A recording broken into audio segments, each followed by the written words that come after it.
Political argument. I'm not here to talk about one candidate or the other. I'm just going to tell you the truth.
Venimos a hacerle entrega de una despensa a causa de esta pandemia por la cual hoy estamos batallando. Bendiciones para todos. Recordarles que nosotros estamos para apoyar al pueblo. Muchas gracias.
Greetings, brothers and sisters. This is Alec Baldwin, everyone's favorite actor. The great Mozart is what he said. Not everything he's done is on the Mozart level. I just made a video about him. Yesterday's, this is not why I'm making this video. This is the cold open. There's something that happens on the end. Here is Alec Baldwin doing his ducky lip impersonation of Trump. Halfway through Tuesday knows I was reelected president of the United States. But of course, they're trying to steal the election away from me. Come on, let's hear it. Stop the count. Stop the count. What's that? I'm behind? Oh, okay, then count all the votes. Every last vote. Wow. It's just, hopefully this thing at least dies, right? You can have this thing disappear. The fact is, I was winning on Tuesday, then they started whittling away my votes, whittling them down until there was only a little bit left. Wow. How embarrassing for you, bud. How obsessed he is with Trump, right? He's going to shrink up to nothing when Trump disappears. Here is Maya Rudolph's horrible impression of Kamala Harris.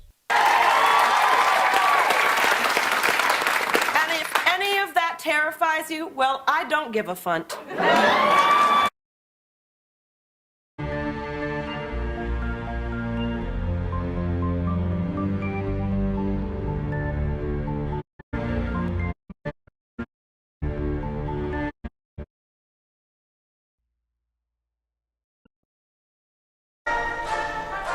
This question. And the answer is nothing whatsoever.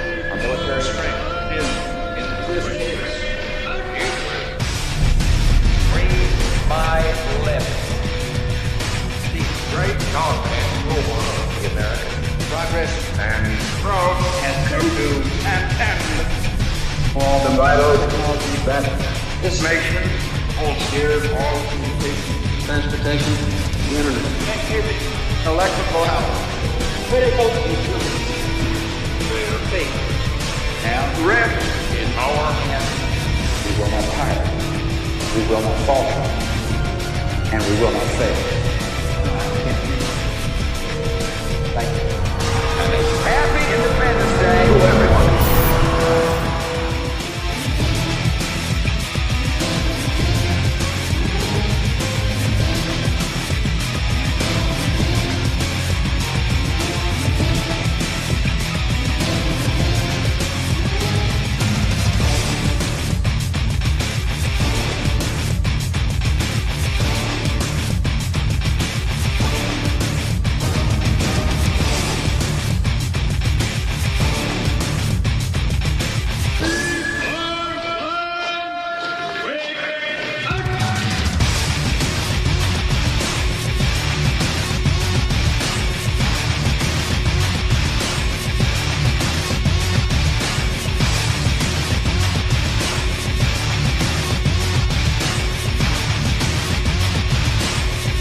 America's greatest gift has always been the unshakable bond between the United States of America and Israel. Could not be more honored to be in Jerusalem. Have been, as we know, 4 wars in the East. Corrupt and failed leaders, chronic disputes, message still hope. Serve the interest of no one. Israel needs a truly responsible partner in defeating Unspeakable atrocity. This is the state of Israel. who would undermine our own security, persecution, oppression, the ideals of our country. Divert precious resources from the needs of the people. Take so many innocent lives. Lay the foundation for the formidable armed forces that won Israel's war. They can only be successful in life if someone else is dying. While the world waited, The Zionist idea. This insidious cancer, evil ideology, rape, pillage, they are infusing America with a new world order. their aspirations. The enemies of peace. They have endured, and in fact, they have thrived. The United States Will always stand with Israel. Forgive me, but I think they owe you an explanation.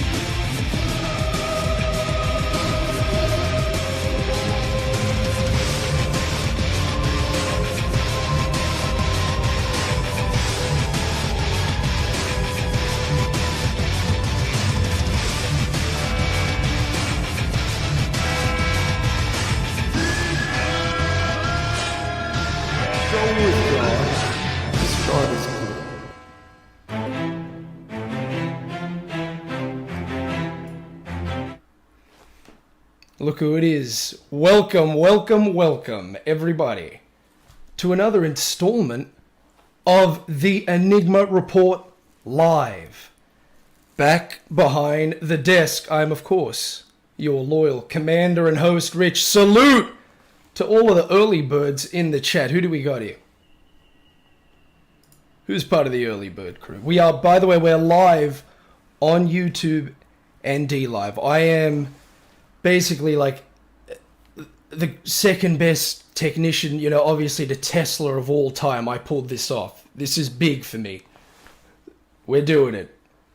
How's it coming in? I've got no dropped frames, looking nice and clear. Iconoclast, good to see you, brother. Silentium, Dark Traveler, Virtuo, good to see you. Warfist in the house, good to see you, brother. Who else did I see? Musta, my man. The man behind the Enigma hymn. My intro theme. Salute to you, Musta. Good to see you, brother.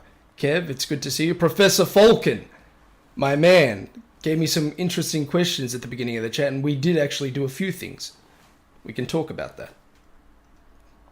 Who else do we have here? Who else do we have? Did I see the infamous Mark of Melbourne? There he is. Oh, my boy, Astro Warrior. Good to see you, brother. Looking good with no buffering at all. Nice. Yes, we did it. We're pulling it off. Okay, let's not jinx it. Let's just move on with the show. Let's not talk about it. Everything's fine. Now, I can't believe these words are going to be coming out of my mouth, but President-elect Joe Biden what? Are we really doing this? Are they really doing this? I mean, they did warn us, hey, he's gonna be, Trump, he gave us the old signals. They're gonna be stealing the election, the mail-in ballots, all of the old bull crap. I thought it was just nonsense. I didn't think they actually were gonna pull this thing off. I'm like, of course, Donald Trump is gonna win. They basically set it up exactly like 2016. They gave us a poison pill candidate. Who would vote for Joe Biden? Known pedophile. They dropped the whole laptop.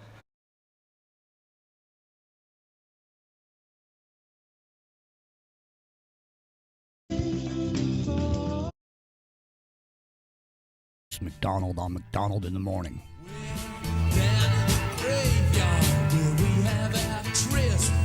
It smells sweet, it smells thick. He never smiles, his mouth merely twists. The breath in my lungs is clanging thick. Well, I know his name is called Mr. D. One of these days he's gonna set you free. Human scars is hanging right round his neck. The palms of my hands. Bruce McDonald, are you there? I am. We're dancing with Mr. D, eh? Who's Mr. D? The devil, man, the devil. Oh, okay. All right.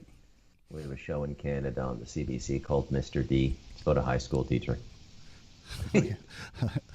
Is it like Welcome Back, Kotter? Remember that one? Yeah, kind of that. Kind of like that, actually. I actually know the stand-up who got the gig. He wasn't that funny. But the CBC likes safe stuff, right? So that's the way they do it. Well, Jimmy, what's on your mind, brother? Where can we go in 55 minutes? What can we talk about? Please, let's not talk about this goddamn election unless it's absolutely necessary. Do you want to talk about the goddamn election? I don't have the stomach for it, man. Honest to God, I mean, I give Trump a hard time, but it's not because I don't want him to be president. It's because I want him to, I mean, I give him a hard time. So, but the point is laying in bed, going to sleep at night, thinking about the other person becoming the head of our country, just really makes me uptight, man. It makes me real uptight, and so I like to disappear into the ghosts of the canyon in the morning with you every morning. This last couple of weeks, with this material that you've been getting into. It's for me. I this happens to be a guilty pleasure of mine. I have an intense affinity for. I'm getting messages, so I'm sorry. I'm getting distracted. No worries. I just have a real focus on this particular period of time because it has a lot to do with my study and my work that I do.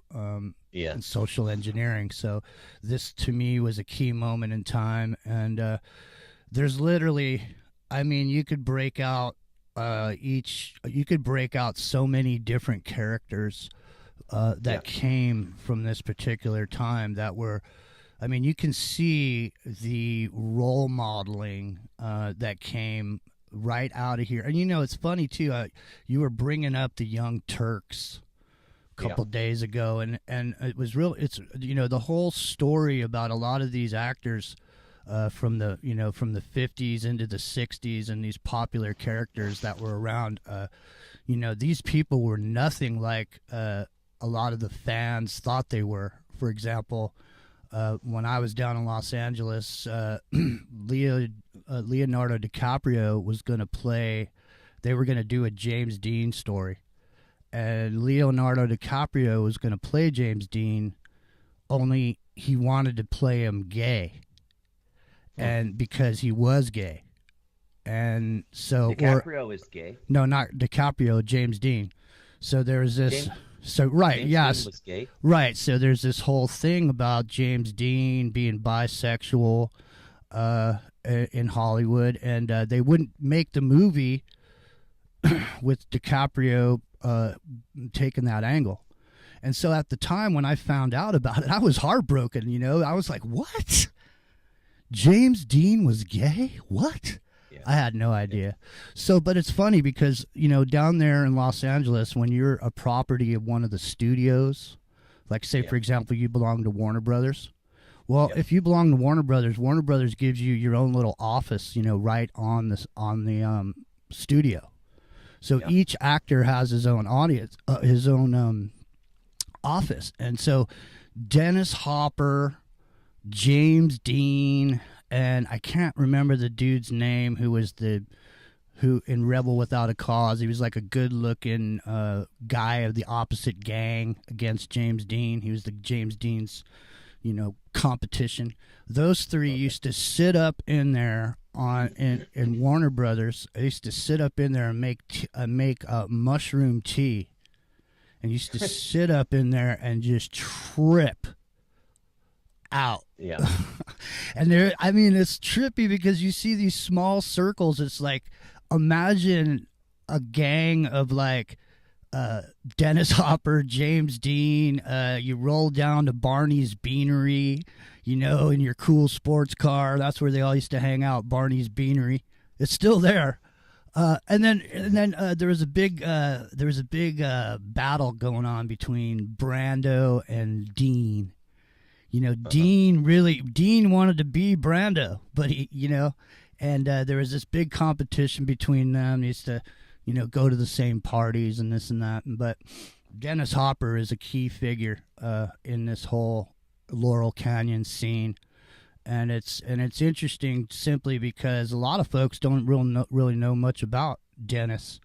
Are you interested in hearing a little bit about some of the stuff that went on around Easy Rider and the money that he made and what happened? Love to, man. Love to. Ties right into the Young Turks chapter. And this isn't in that book. I did a lot of research into Apocalypse Now. I actually met Eleanor Coppola and got to sit down with her for 3 hours after she aired her documentary in Toronto. Oh, fantastic documentary. That is great. So she did a special press conference just for university media, and 5 of us showed up, and we had 3 hours in a closed room with Eleanor. She said it was the most enjoyable media group she had dealt with.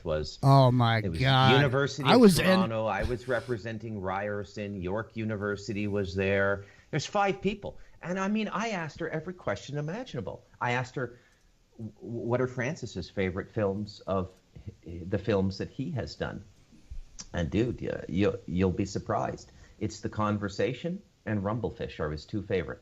Mm-hmm. More than Apocalypse Now. You believe that? I believe it. He went crazy in the jungle. What happened down there? Hey, with John Milius and Brando hated Hopper. They had to be kept separated on the set, right? And when that contempt he has for Hopper in those scenes, he's not even happy. It shows. No, that is beautiful. And what are they going to say about him, man? They're going to say he's a good man. They're going to say he's a kind man. Dennis Hopper is literally one of the most underrated characters, I think, of that generation of people. He was literally an artist. He had all his paintings. His house burned down. He lost his whole art collection and all of his writings. So Easy Rider was actually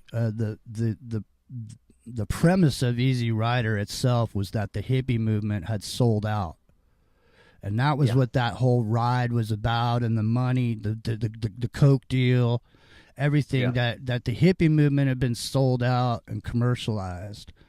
And when you look at it from a social engineering standpoint, you can see right in the 70s, pretty much in the 70s is when the pleasure seeking and the commercialization of some of the ideas behind the hippie movement were turned into businesses. And what they did was try to eliminate all the things about the hippie movement that didn't involve spending money. Because the hippies weren't spending money. They went, wait a minute, hey, we got this social engineering program going. Everybody's doing exactly what we want, but we had the opposite effect now on the economy because we're not making any money. We got to put an end to this right now. Yeah. And that's what they did, you know, with the Manson murders, the propagation of the heinous crimes. Because I was a little boy when that happened, and I remember I used to be scared to go outside. I used to be scared, you know, because it was on the news so much that it literally traumatized the nation to these dirty hippie, and that any one of these people walking down the street with long hair could just come out of the back of their pocket there with a giant butcher knife and cut your baby out. You know what, Jimmy? Those Laurel Canyon murders, the Manson murders, you know, Tate and Sebring and Abigail Folger and whoever else was there. It provides an excellent measuring tool for how desensitized to violence we've become. I mean, look at the news cycle in 2020. I mean, the Manson murders news on a Monday, gone by Wednesday. Right? This is the news cycle in 2020. There's so much heinous shit going on in the world now. It's unbelievable. And I mean, back then, I mean, that went on for years. Manson's never really. O'Neill just came out with a book on him, right? So it's a throwback to another time. We're a different human being now in 2020, much darker. People don't realize how subtly the darkness has crept up on us, and how darkness is very normal now. And there's all these brain dead drones thinking they're positive people because they took some Anthony Robbins course or some other ill-conceived, half-assed yoga or something. Oh, I'm a positive person. No, man. Everybody's negative now. Well, not negative, but bombarded with negativity, right? It's nonstop, the negativity now in our world. The mass shootings, the killing of children. It's a horror show. It's hell on earth. Yeah. And we don't know it. We don't know how to contextualize it, because one of the things about human beings is we can adapt to anything. Anything. Anything. You could put us all in hell. In 10 years, we'd all be adapted to living in hell. Right? It just is an affectation of the human race, is that adaptability is the chief characteristic of the human race. But when I look back at how horrified people were by the Manson murders, and they were horrible, man. I mean, there's a pregnant woman and everything, right? But by today's standards, you know, gang deaths and, you know, and drug trafficking and the cocaine. I mean, look at the stuff you can look at on the news on an almost daily basis, what's going on in Sinaloa, Mexico. I mean, it's hell on earth, right?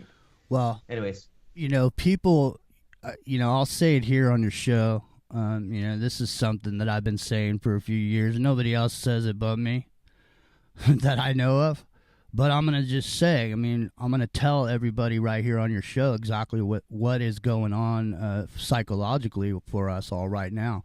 It's because everybody's waiting for this, you know, moment in time where you become meshed with the technocratic, you know, dictatorship, and you install some chip into your skin. Well, listen, ladies and gentlemen, I got news for you, man. You are running off software. You're running off software, man. They already understand the hardware of your body and your brain and how it works. So through and via electronic means, we are running off software. We are human beings 2.0. We are desensitized, and we are driven just like a herd of cattle. Yeah, I couldn't agree more. Couldn't agree more. Take it where you want to go, Jimmy. Well, hey, I just wanted to get into some of this Dennis Hopper stuff, man, because I know quite a bit about him. I had to do some intense research on him for a number of years, actually. And I know quite a bit about him simply because I've read materials that really don't exist, stories and things that really just don't exist anywhere. And so I got a lot of info on him, man. So here's what happened. Go ahead. Just quickly, before you get into it, what's his most memorable role for you? For me, it's as Frank in the Blue Velvet David Lynch masterpiece. And apparently he called Lynch up and he said, "You got to give me this role. I am Frank." And folks, if you've seen Blue Velvet, for an actor to say, "I am this character," oh my God, Frank is about as dark as they come, right? And that's how Have you noticed that in David Lynch's films, how he sort of he can, more than any other filmmaker I know, he can capture evil on celluloid.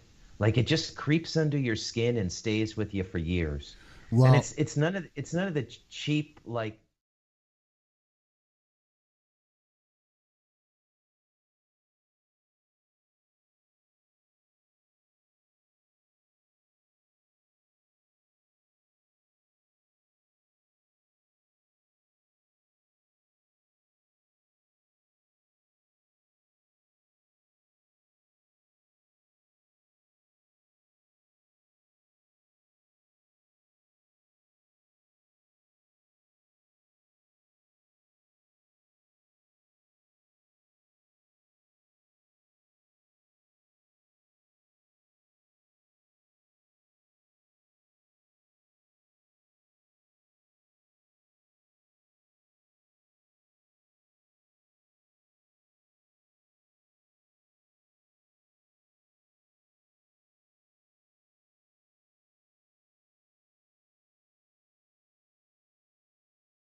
Door banging stuff of, you know, the franchises of horror movies we have now, like Insidious and stuff like that. This nobody can get under my skin like David Lynch, man. Like that image of David Blake holding the camcorder up to his face at the beach in Mulholland Drive is burned into my brain like a line of verse I read from Ezra Pound in my late teens. I can't get it out of my head. You know the scene I'm talking about? I do.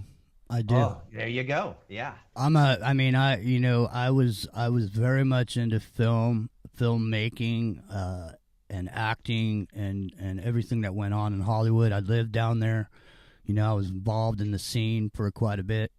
And never made it on screen anywhere. But I was behind the scenes, man. I knew a lot of people, man. I'm not going to name drop, but let me just say, man, I've been there. I can talk from experience about every aspect of being in Hollywood, acting, agents, whatever. It doesn't matter.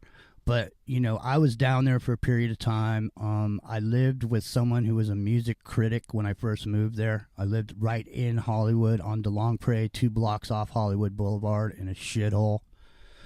But the guy that I lived with was some ghosty...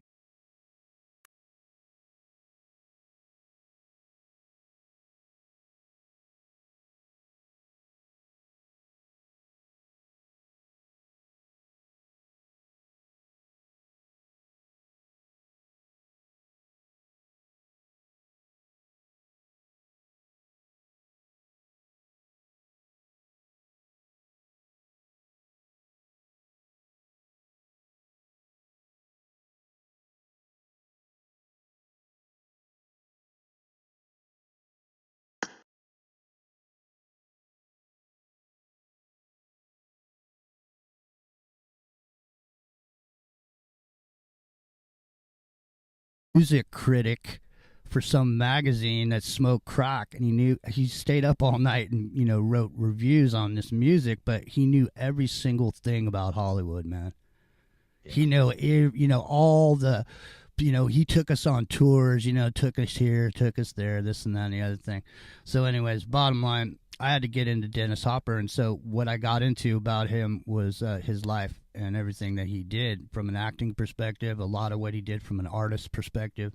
If you ask me, I honestly think his role in True Romance and they did an impromptu dialogue between himself and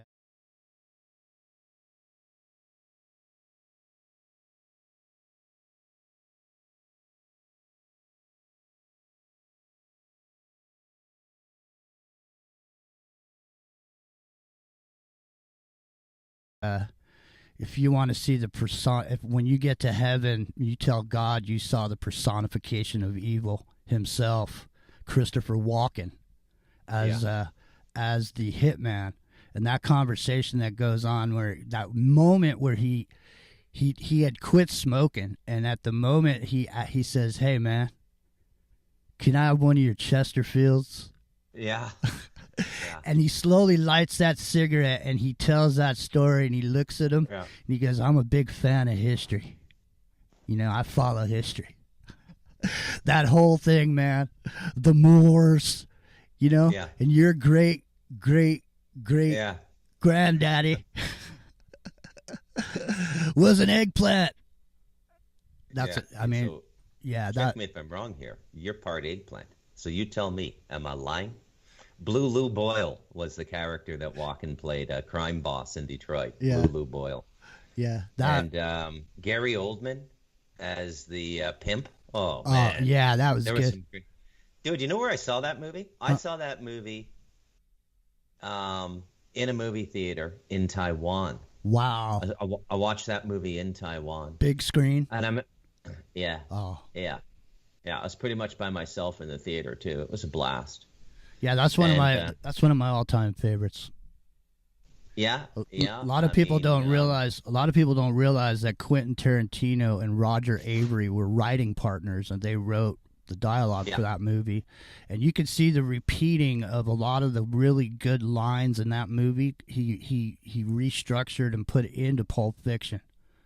Yeah. You know, so the thing is, when Roger Avery and Quentin Tarantino broke up as writing partners, that was when the Quentin Tarantino movies went a different way. You can see, like, if you look at Roger Avery's first movie after he left the Quentin Tarantino partnership, he made a movie called Killing Zoe. And it's a movie about a bank robbery in France and starring what's his nuts with the red hair? Eric Stoltz. Exactly, Eric Stoltz. Yeah.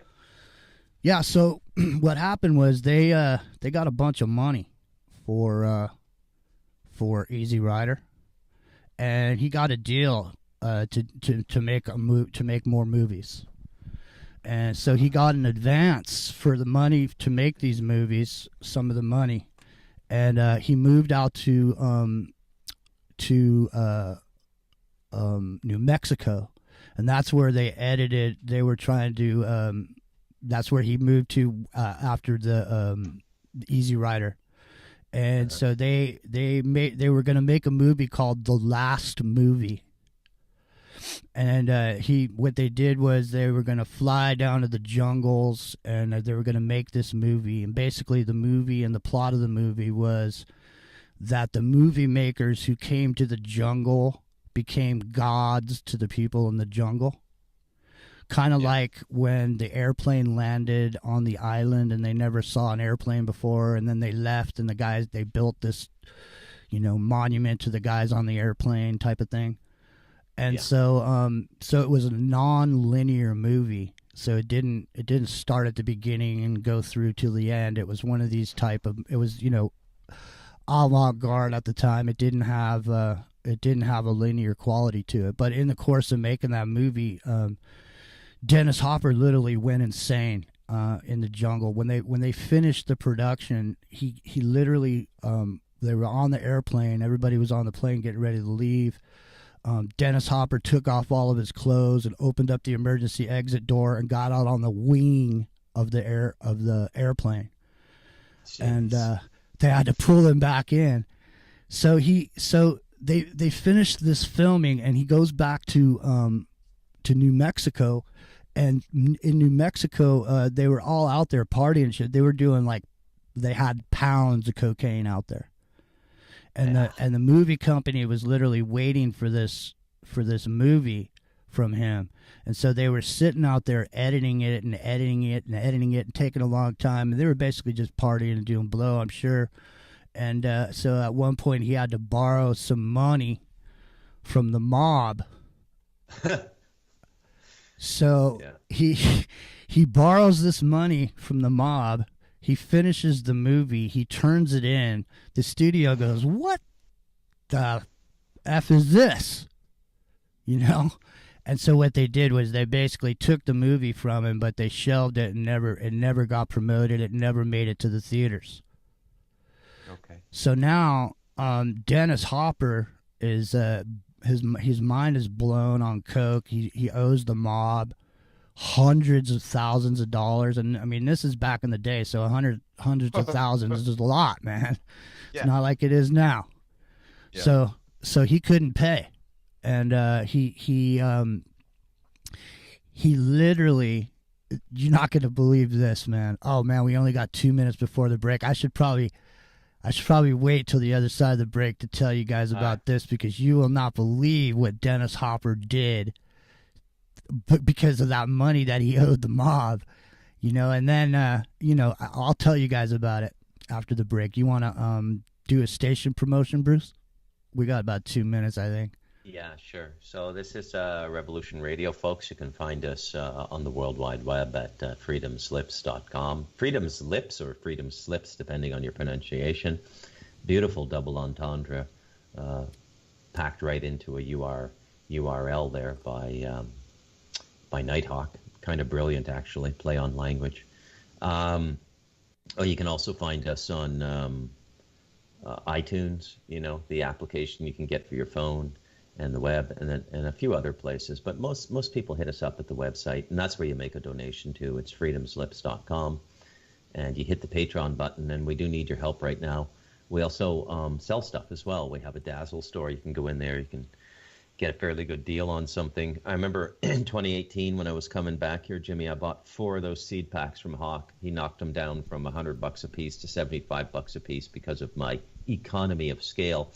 Now, they weren't zoned for over here, so not everything grew well. The peppers did. I don't know what peppers will grow anywhere, folks. I got pepper plants coming out everywhere, man. I eat hot peppers with everything, hot peppers.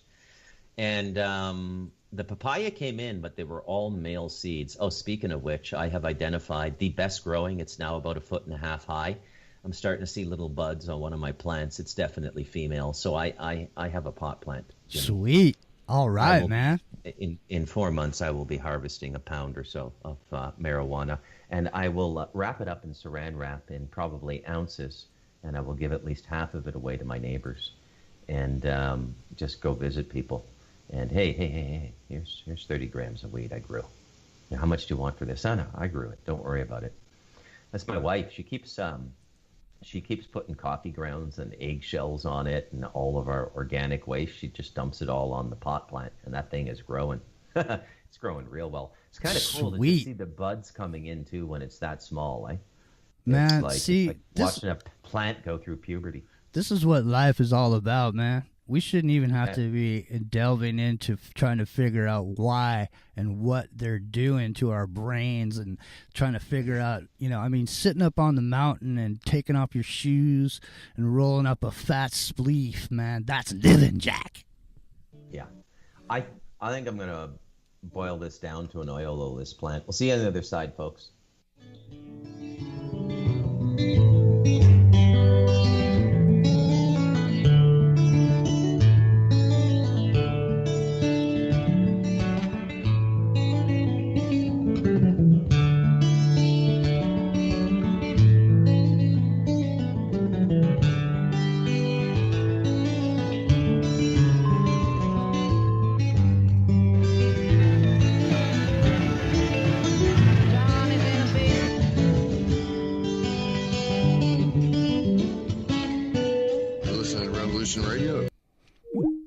Hey, so I just dumped the network. I gotta get this song set up.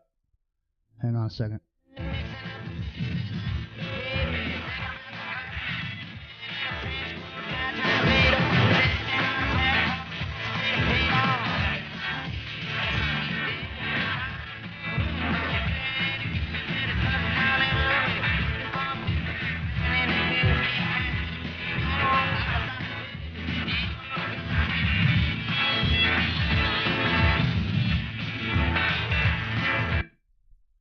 Nah, I can't do it. Sounds like shit. Hold on.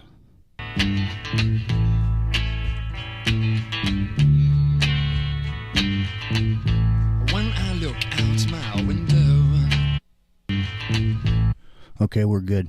Going back. Hey, it's good to see you. Hi, Onslow. What's up, Lewis? What's up, Megaphone Man? Let me get you noticed here. Let me get you blue. There you go. Ba-boom. All right, what's up, Robin? Lewis, Onslow, hey, everybody. Okay, going back. Here we go.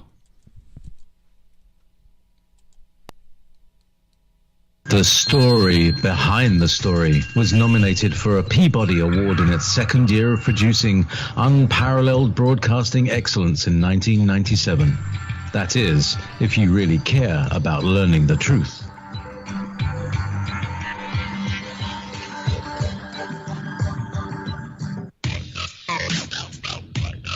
Thank you for listening to Revolution Radio, freedomslips.com, the #1 listener-supported radio station on the internet. Please help support this station so this battle can continue forward. Revolution Radio!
Sights to see, and when I look in my window, those dirty hippies, people to be, that it's strange, so strange. You got to pick up every stitch. You got to pick up every stitch. You got to pick up every stitch.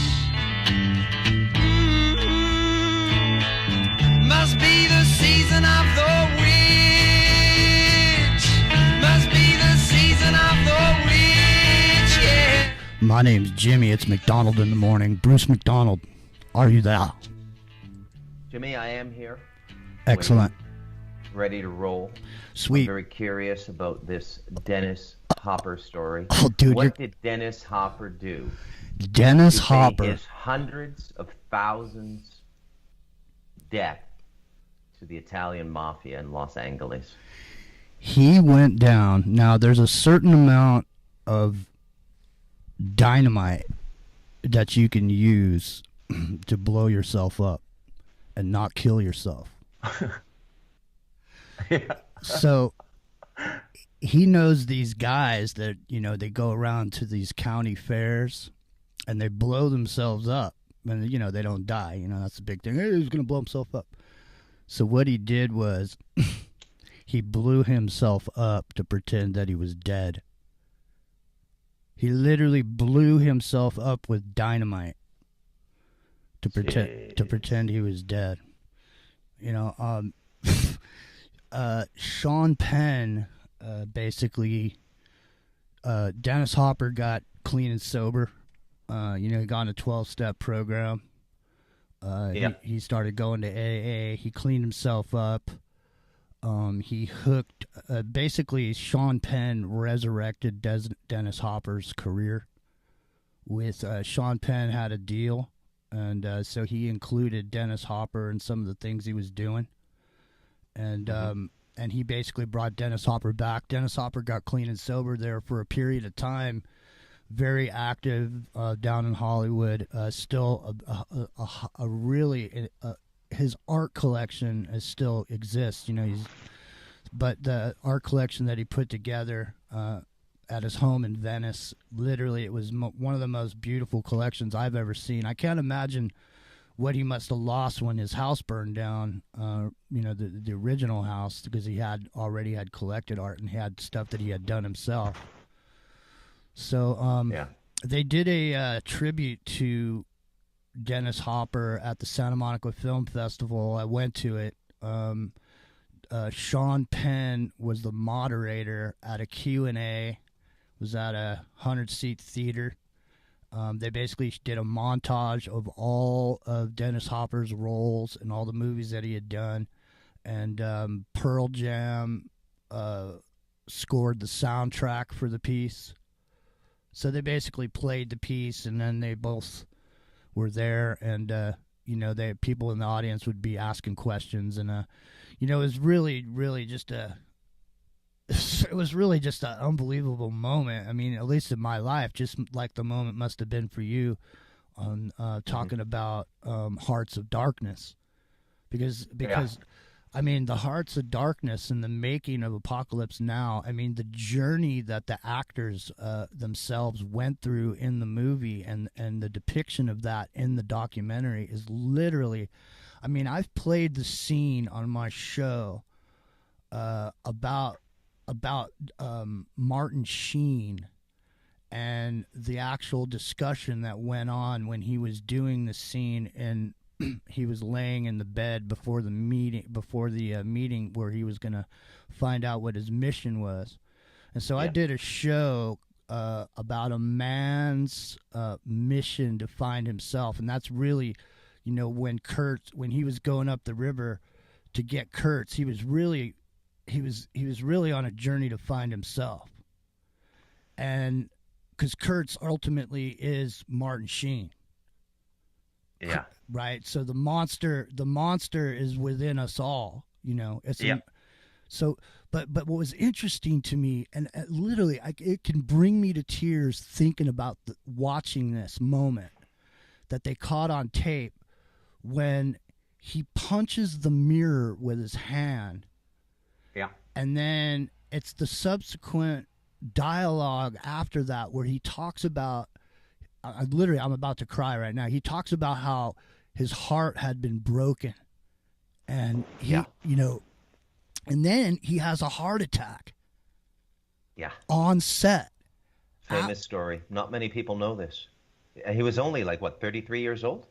And yeah, I mean, that moment, Bruce, man, when he's talking about having a broken heart, and what's his nuts is sitting there going, and he's egging him on to it. He's drawing it out of him, and Sheen is drunk.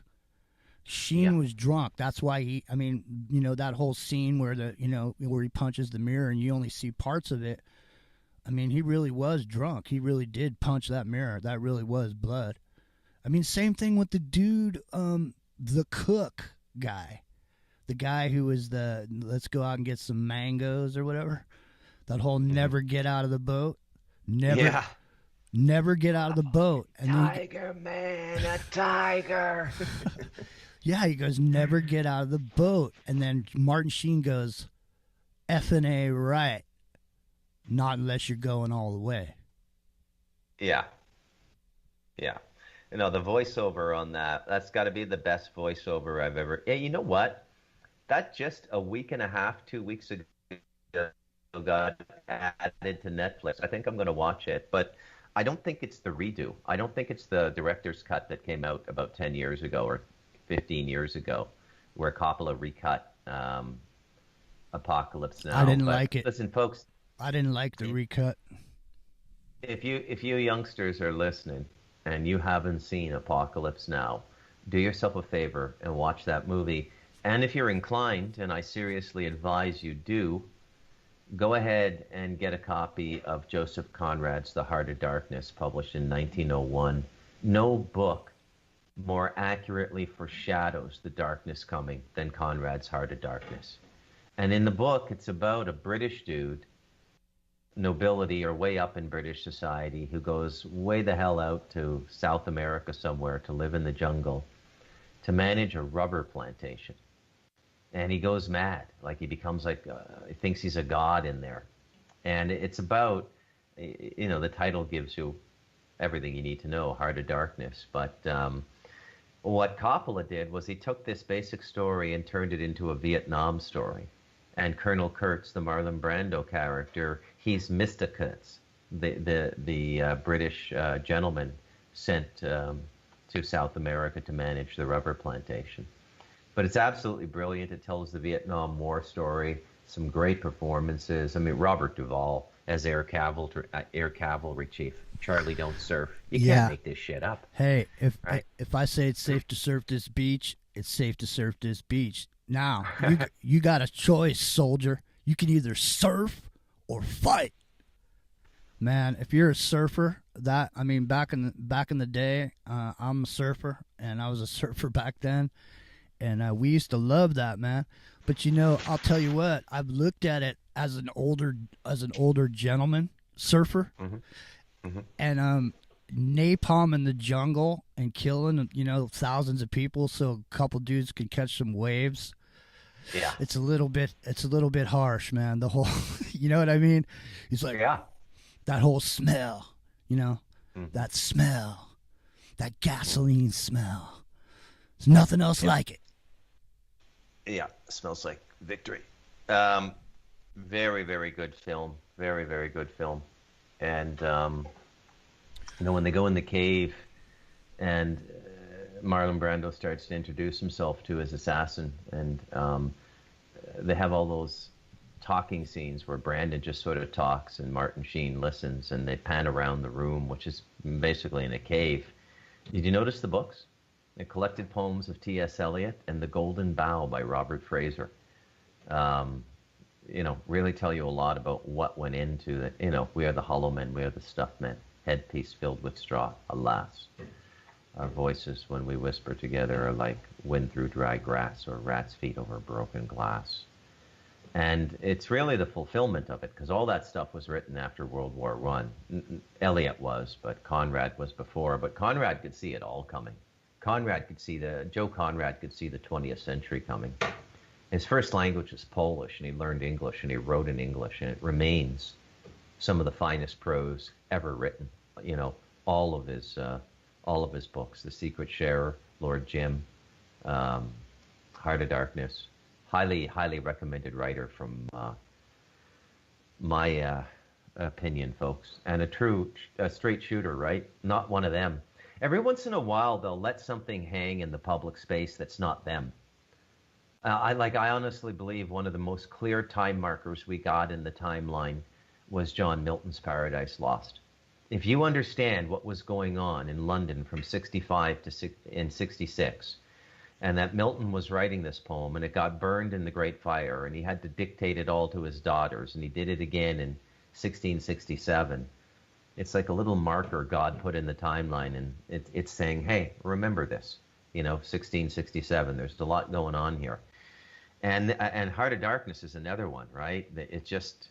It's not all them, folks. Every once in a while, an artist does get through, right? And but it's 99% them. Maybe 100 now, Jimmy. Maybe I'm just being optimistic.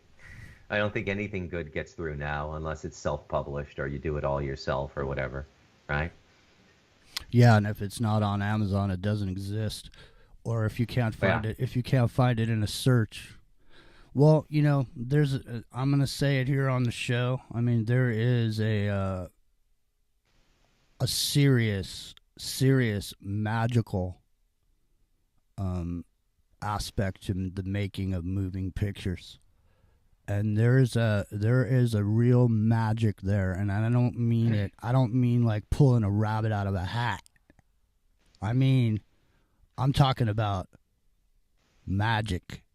I'm talking about making things happen. Mm-hmm. So what you can, there's a big difference, realistically. I don't think people know this or think about it at all, but, there's a big difference between film, developing a picture from film, and digital. There's a distinct difference between those two things. And there's what it takes to develop a picture, to take a picture with a camera, to expose the negative, to bring the negative, to bring the picture out onto the paper. to print that out. There's an alchemical process that goes along with that. You know, kind of tied into the idea of when the Indians said if you took their picture, you'd steal their soul. Mm-hmm. So, Yeah. so the digital aspect of it is not the same. I mean, in order for you to take a photograph or a piece of film and add to make it look like you can with say like a Photoshop program, you would have to be a master at your craft to be able to do that.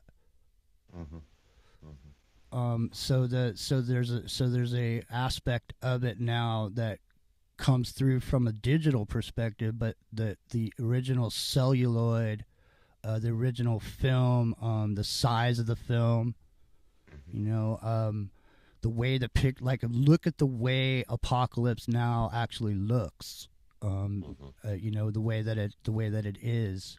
And originally people were actually sitting in theaters, experiencing the magic and the psychological aspect of these movies, to literally take you when you were in the Depression era and you went into a movie theater for whatever it was, you know, 10 cents, you go inside and instantaneously you are transported away from where you are into this alternate reality for a period of time, to take you someplace for 2 hours or someplace else. And so, you know, what's learned and what is gained through all these, you know, years of I've experienced it myself with movies that I made. So that's the reason that I'm talking about what I'm saying, is because I noticed a certain thing happen when I made movies about something. Almost like, I'm reluctant to say it on the air because it's, I mean, almost like it happened. Yeah, Jimmy, feel free. I wrote The Light of Darkness. I'm with you 100%. Go ahead. Yeah, no, I'm just saying it's almost like I accidentally stumbled onto something that if it was a science and it was known, it seems to me that there would be an aspect to it that would have causality. Yeah. Create intention. Generate causality through intention based on the magical principles of the movie or the intake of whatever it is. You know, the intake and also the output as a spell. Yeah. As a spell. A movie, in my opinion, has potential to be a spell as well as a song. And it just doesn't appear that way, but it is, I think. I totally agree. What about who else in the Young Turks from the book? Do you have a comment about? What do you think of Nicholson? He's an interesting character, you know, and he's been. Is he a heavy drug guy? He strikes me more as a boozer, like Scotch guy. I don't really know a lot about Jack, other than what you would hear or what you would see. I mean, I don't really pay much attention to Jack for some reason. But he was, I think his Cuckoo's Nest adventure was a good one. His role in Easy Rider and the scene about why they didn't like the hippies. It wasn't that they didn't like it. It was they didn't like it. Is what they didn't like what you represent. You represent freedom. Yeah. But his character in that movie in Easy Rider, I think, was probably there's so many roles. I mean, and he's tied into the scene. I mean, Epic and I have done some. Epic knows quite a bit about Jack, more than I do. But there was rumors that there was a tunnel that went from Jack's place over to the Playboy Mansion. I don't know if it's true, but it wouldn't surprise me. Yeah, no, me neither, at all. And I mean, if Dennis Hopper will blow himself up with dynamite, I don't put it past Jack to hire a company to build a tunnel over the Playboy Mansion. Mm-hmm. And there's stories out there that the day the 15-year-old girl was in Polanski's house, the one he got charged with statutory rape for, that Hopper and Nicholson were there that day. They were in his mansion. They were at Polanski's house, So yeah, a lot of weird goings on down there. It was like that whole LA scene was setting up the whole media landscape we live in now with music and film, right? Even though we've switched over to digital and most people stay at home now and watch Netflix rather than go to a movie theater, it's still the same basic technology, right? Yeah, well, I'm sure in movie theaters by now they're not running film either. I'm sure that's just some digital projection by now. So, I mean, you know, I think film is dead as far as film is like vinyl or tape. Yeah. You know, I mean, the thing is, like, I have a studio here, so I can take a song off a CD. I could play that song off a CD onto a reel-to-reel, record it into analog, and play it back, and it sounds better than it sounded on digital. And I could send it back. I could send it back from the reel-to-reel back to digital again. You know, so the thing about it is you know, these systems that have been developed, you know, the most important decades of all have been the 60s and the 70s. I mean, they took everything up until the 50s. They strained it off. You know, they made some strong tea out of what they had, that they had solid evidence for. They involved, you know, they sent out RFPs probably to different think tanks and universities to come up with a game plan. And I think they took that and turned that into the social engineering that we call, you know, the hippie movement or whatever. And then subsequent years, 70s, 80s, 90s, each these decades, we see how a new idea or a new social engineering program takes over, and you can actually see the representation of it in just exactly the fashion, the hairstyles, all this. You can literally all they do is throw a role model up there, you know, and the next thing you know, you got long-haired hippies or you got people shaving their heads.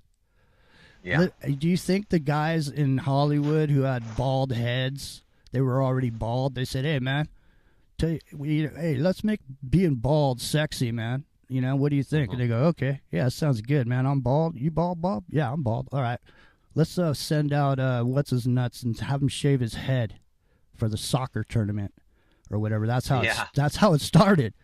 Some dude for some soccer thing that was happening, he shaved his head, so everybody started shaving their head. I mean, I literally was living in Los Angeles when this whole tattoo thing started, dude. Before anybody had tattoos, I was there in the '90s when it all started, and I watched what they did, man. I mean, they around Hollywood, I'm just saying, around the places I was going, the bars here and there and everywhere, then all of a sudden it started appearing these hot chicks, you know, these kind of 50s swing sort of hairstyles with these sleeves, like full sleeves on their arms, tattoos. Yep. They literally social engineered those tattoos into the population. I'm not saying there's anything wrong with body art, and if you have a tattoo, more power to you. You know, no problem.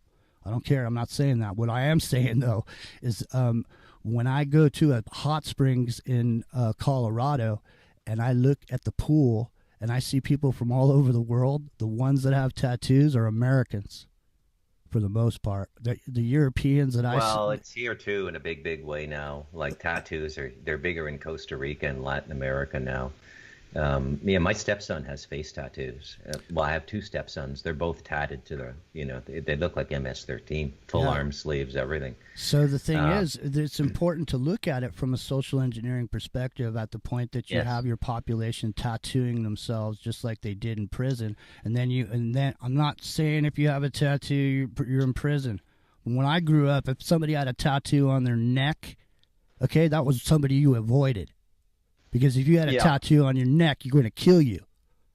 Okay, so what I'm saying is, when you look at the social engineering of the '90s, you look at the hip hop culture, you look at the lexicon of lower mentality, mechanisms and lower vibrational music, guttural music, turning us into a prison culture with our pants hanging down. In prison, you know why your pants hang down? Because they don't fit. And if your pants hang real way down, like back to your underwear, that means you're looking for some business. So how did they get us tattooing ourselves and hanging our pants down around our legs like we want somebody to come take us off in the cell? How'd they do that? Is that social engineering? I think so. Me too. Yeah. I think it's unbelievable what they can do now. And it should be illegal, but it isn't, And again, you've got a great term there that seems to encompass so much, cognitive liberty. And it really has made me think about a lot of things, right? Like, as I've said on air a few times, I'd rather face the gun barrels of the CCP than the mind control of the West, because at least the CCP leaves you internally intact and doesn't spiritually molest you. Over in the West, they're going for we go for everything, folks. It's The Walking Dead. You're a completely owned consciousness in the Western system for the most part. Various characters you can play, and they're all characters now, right? They're all characters. It starts in high school, the geek, the jock, the this, the that, just various variations on this. They've been reinforcing and reinforcing and reinforcing for decades. They really go after the young people a lot, Jimmy. They go after the young people a lot because if they can get the programs in, and they do, in the early teens, they own you for life. You're their consumer for life, right? Yeah, it's called branded. It's like they take a hot branding iron and your skin. Just think, there's people here in America right now that are 20 years old that don't know what it's like to go to the airport and just jump on a plane. Mm-hmm. Don't know what it's like to, see a yellow sun in the sky and not have to, really be worried about too much, except for the Russians might drop a nuke on you. But other than that, it was all good, I don't know, man. You better take us out with a station promo. We need money this month. Hey, everybody! If you like what you hear here, please join us at the freedomslips.com. We have a Patreon. The guitar case is open. Step on over, become a patron. We really need it this month. We're barely scraping by. I don't even think we scraped by yet. And I saw the rent man, and he was red ass. So when the rent man's red ass, you can only say one thing: please help us out, because you are the sponsors. You are what keeps us going, and you keeping the house that Nighthawk built. If you want to keep this here, you don't want to come here one day and have there be dead air, do you? So if you didn't help us out last month, there was other people that paid it forward. Please step up this month. Maybe what we ought to do is do what public radio does and have ourselves a weekend marathon where all we do is sit around, do good stuff. Good. You know what I mean? You're good. See you next week, folks. We're going to finish up Laurel Canyon next week. I hope you're enjoying it. Thanks, Jimmy. Thanks. We'll see you guys later.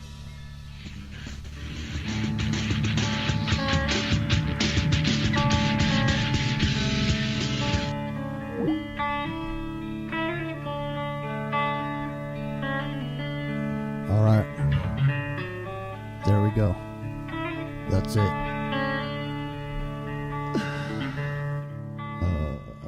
So what do you think? Don't forget Freaky Friday later on, Kev Baker Show, and we'll be here tonight at 10:30 Pacific. I forgot I was still on with you guys. All right, hang on. Let me see what's going on. I'm supposed to go on this show here. Let me see what's up. Sorry, here, I'll play some music real quick. Stand by.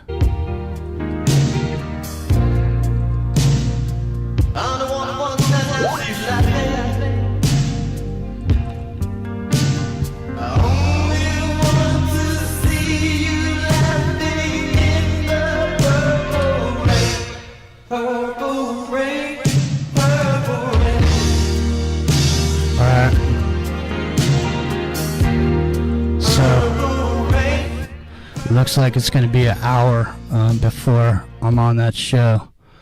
So, see here. So I'm going to be back here live in 1 hour.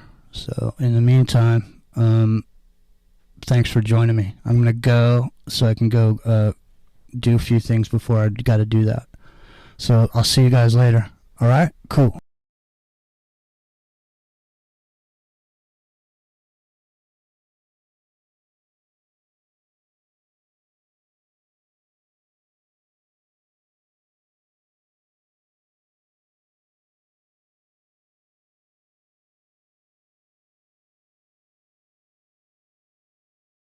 So I'll see you guys later. All right? Cool.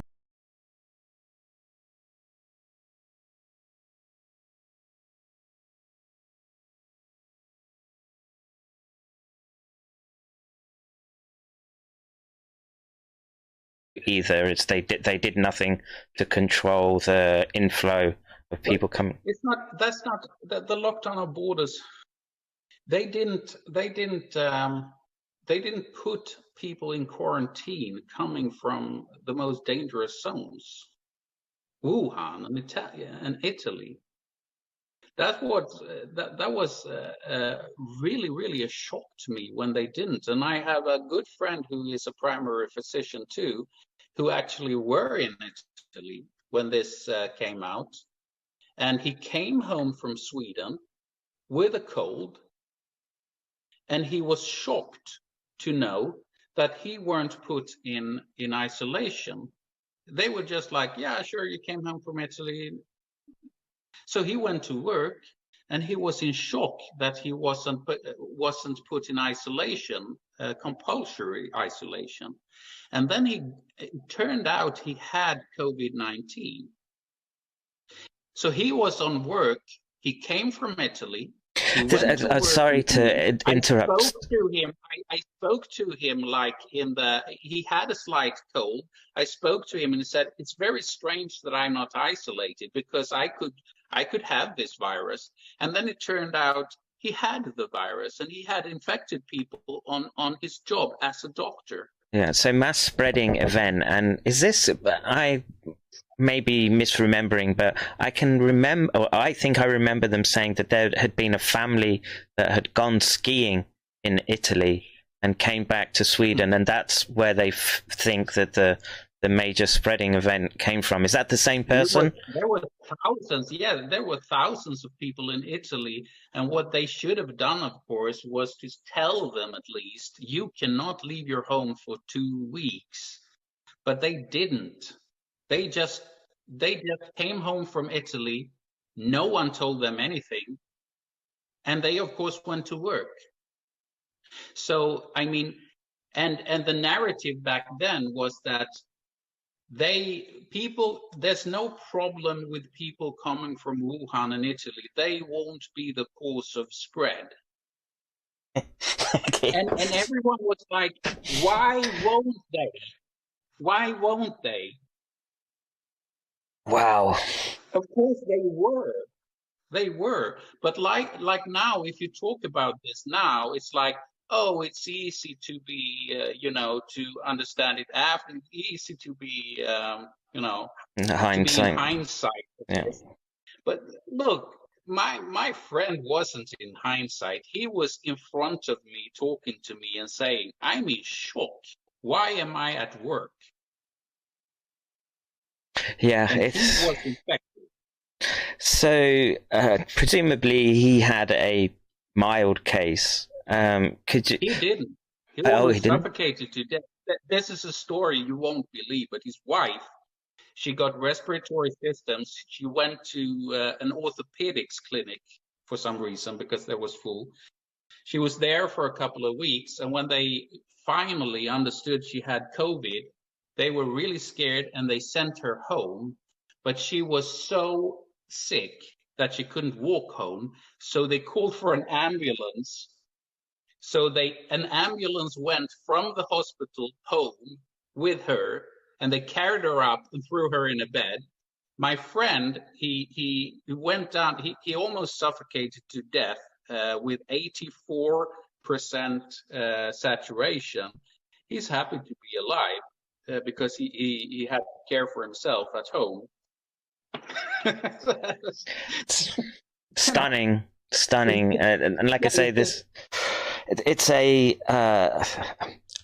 people that are arguing for this Barrington Declaration, I'm sorry to interrupt, John, but the people that are arguing for the Barrington Declaration and holding Sweden up as the representative model are deluding themselves, in my opinion, and I'm guessing you would agree with that, John. Yeah. Yeah. So there are. Well, we could talk about all the conspiracy theories too, because this is just going wild. Well, and it's like this. When we have an epidemiologist, Anders Tegnell, spreading fake news, spreading his own ideas, being unscientific about everything, intelligent people is bound to want to find out what is scientific, what is the truth. And they come across all these theories about connection between COVID and 5G and exosomes and stuff like that, and they're even more confused. And I get this all the time. The virus doesn't exist. It's all a conspiracy. And now information is really hard to get. And I don't want to be associated in any way with people saying this virus is a fake, this is not a dangerous virus, this is done for other reasons. Well, you know the theories. It's wild. yes, and we go to a lot of trouble on this channel to call them out, because there's real world consequences to that type of thinking, and you've seen it firsthand in Sweden. Do you mind? Are you allowed to tell me how many patients that you saw initially? I know you sort of recused yourself by pulling yourself out. I actually just saw a colleague to me had a young patient, 29 years old. He died from COVID. And then I had a patient who later, it turned out he had COVID, but immediately I went on leave. I worked with patients later, but at that time I read a lot of COVID, but I didn't see a lot of COVID patients back then. To me, the thing I wanted to do, look, my thinking process was like this. I can save more lives by trying to make public that we don't have oxygen for the old people at nursing homes not being sent to the hospital than staying here treating one patient at a time. And I actually believe that I have saved people that I don't know the names of. People have contacted me and said, look, now because of you, I know that we would have to be very adamant to get our mother to the hospital, and because of you, she might have survived and so forth. And of course, I'm in contact with a lot of people who've seen, in hindsight, they looked at their mother's journal and seen that, look, they just gave her morphine. They didn't give her oxygen. Here she is suffocating to death. Here she is getting morphine. Here she is dying. And they're doing pros. They reported it to the police and stuff like that. So my thinking was just get the hell out of here and start working to save a lot of people. You know, thousands of people. That was in my head. I was like, it became a mission to me just to save as many people as possible. And I didn't care about myself. I didn't care about what would happen to me, because I felt like I'm obligated to do this morally. So I don't have a choice. So for people that are listening, as clinicians and as scientists as well, they'll make you sign every year a declaration that you're supposed to adhere to commonly understood ethical guidelines. And what I will point out is that how few people have stood up and basically said that there's something going wrong, whether it's from the virus coming out of Wuhan and it having what looks like gain of function, to the political aspects which have led to the situation in Sweden. Do you mind if there was some quotes that you put in your letter to the World Health Association? So if people are wondering, the World Medical. The World Medical Association. Yeah, not the World Health Organization. They can take a long walk off a short bridge as well. But Dr. Tallinger wrote this letter: illegal euthanasia implemented via Sweden's official COVID-19 strategies and the resulting consequences needing urgent World Medical Association intervention. So it's I want to say it's about 6-7 pages long. It's very in-depth. And here are a few examples of Tegnell's words, which he has publicly stated. These haven't been peer reviewed. Nothing. There's nothing stopping this man from jigging the media in the way that he wants. So, number one, in China and in many other countries, people are seen wearing mouth protection, though they do not help. I disagree fervently with that. 2, coronavirus will be close to a common flu in danger and duration, said on January 31st. That's not true. We now know it's 10 times more deadly than flu. There's a greater risk to be hit. We knew back then too. Yeah. And look, we even know that Donald Trump, and I hope Trump wins this election, right? That's where I stand on these sort of political issues. I don't care. I don't care who wins the United States. Why would I care? Yeah, I mean, you've got different issues. This is just for the people that are listening, just so they kind of understand where I'm coming from.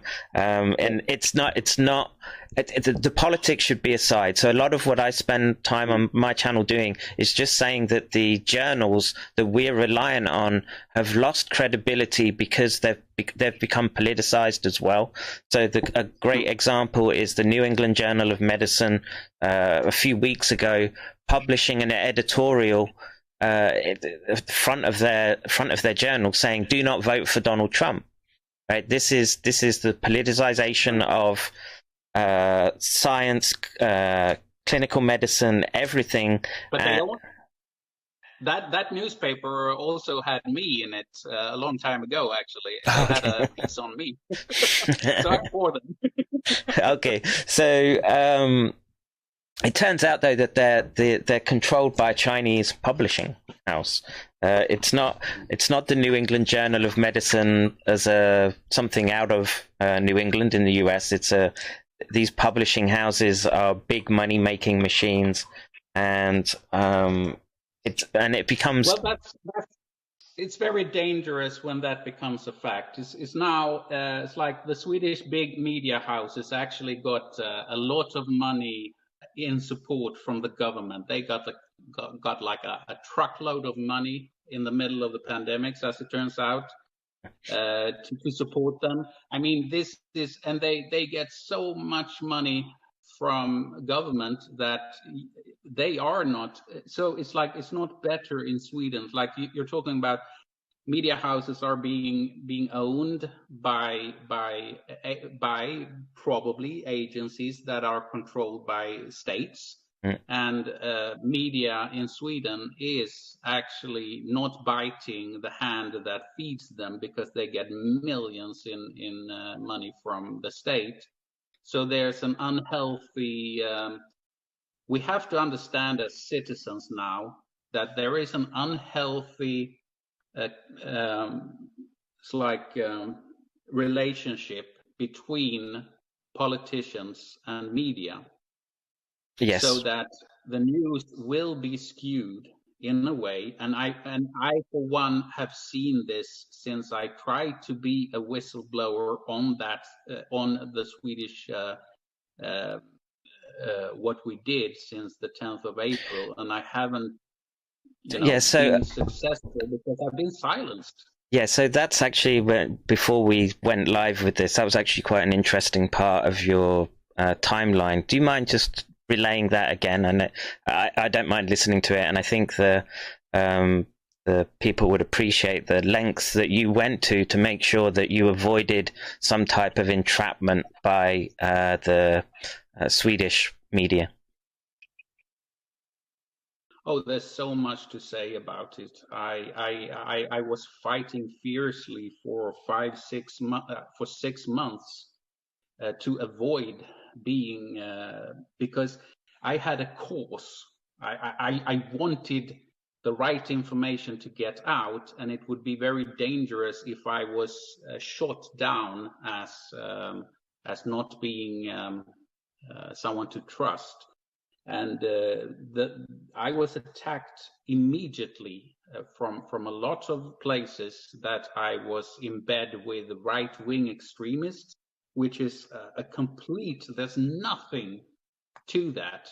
So I had to go out in public several times and say, I do not support the Swedish Democrats.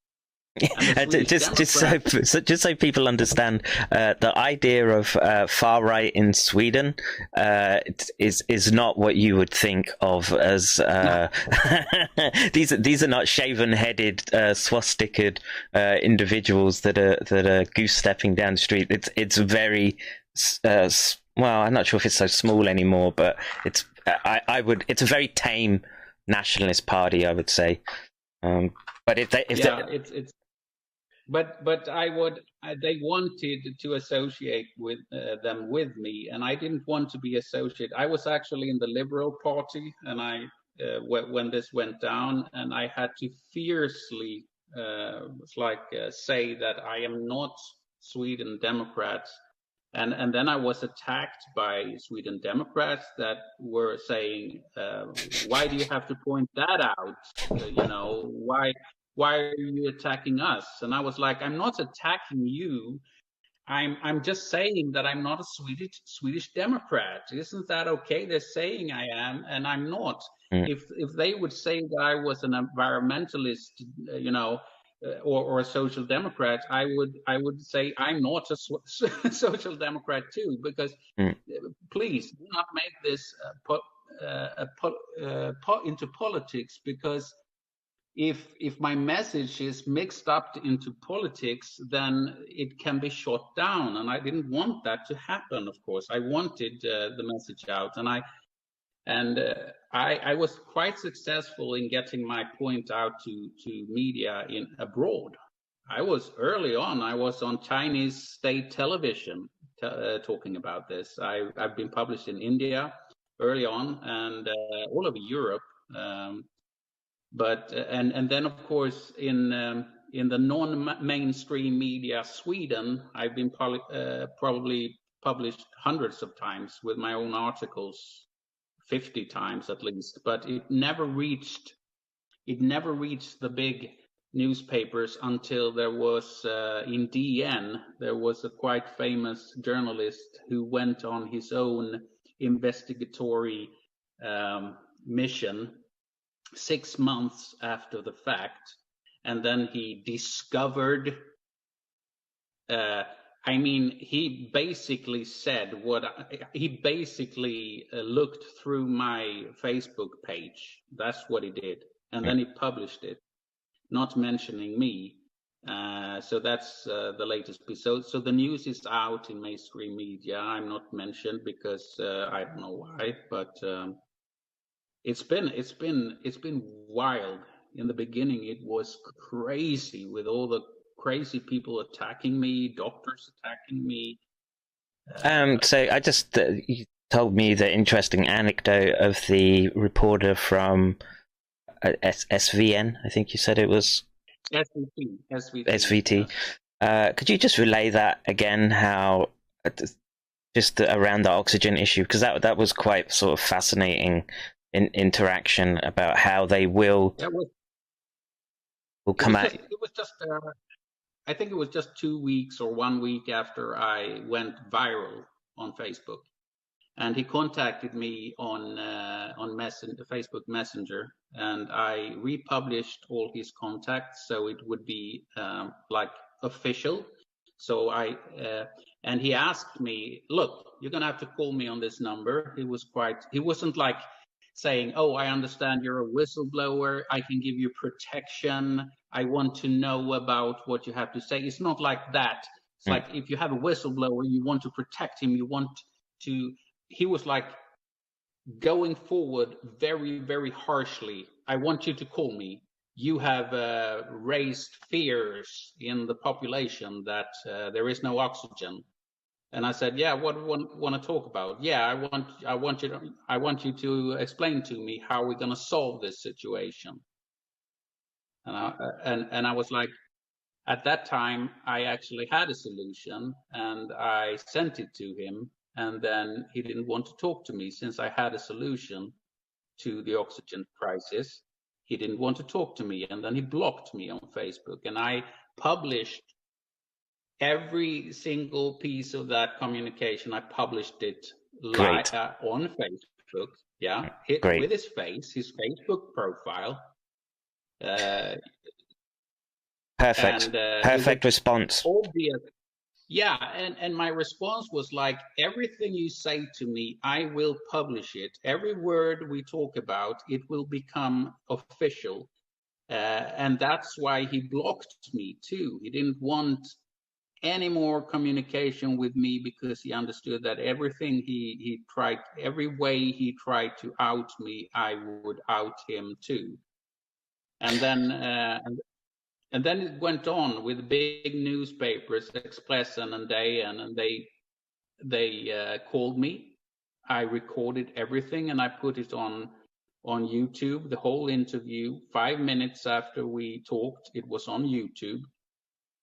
And of course, they didn't publish anything because, as I interpret it, they couldn't quote me in a bad way because everyone would be able to look at what I said and compare it to what they say I said.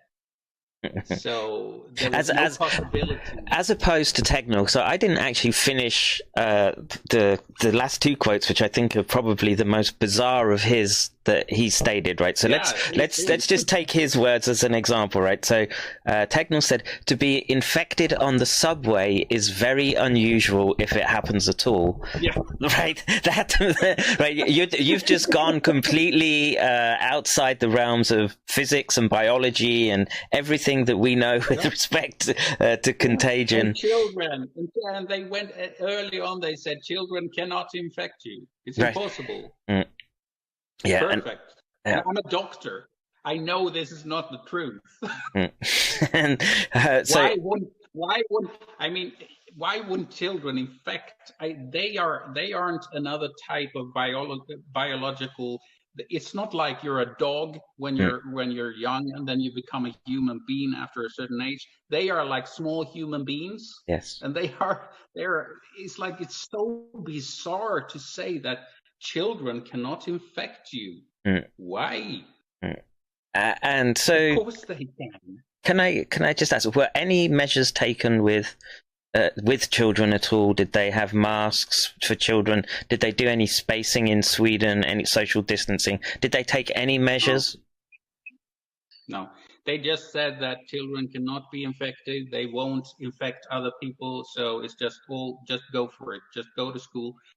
And expats in Sweden were horrified when they understood that if they don't send their children to school, the police will come and get them, or they will get a big fine every day their children isn't at school. So they would be financially ruined if they don't send the children to the schools. And very frustrating. And let me just give a counter example. So for those that keep pushing Barrington and Sweden, okay, in Japan, even kindergarten kids go with masks and they're there all day wearing masks. Okay, so from the earliest age, if they're out I published on Facebook in March a picture of a Japanese school class where the teacher have a mask and a visor.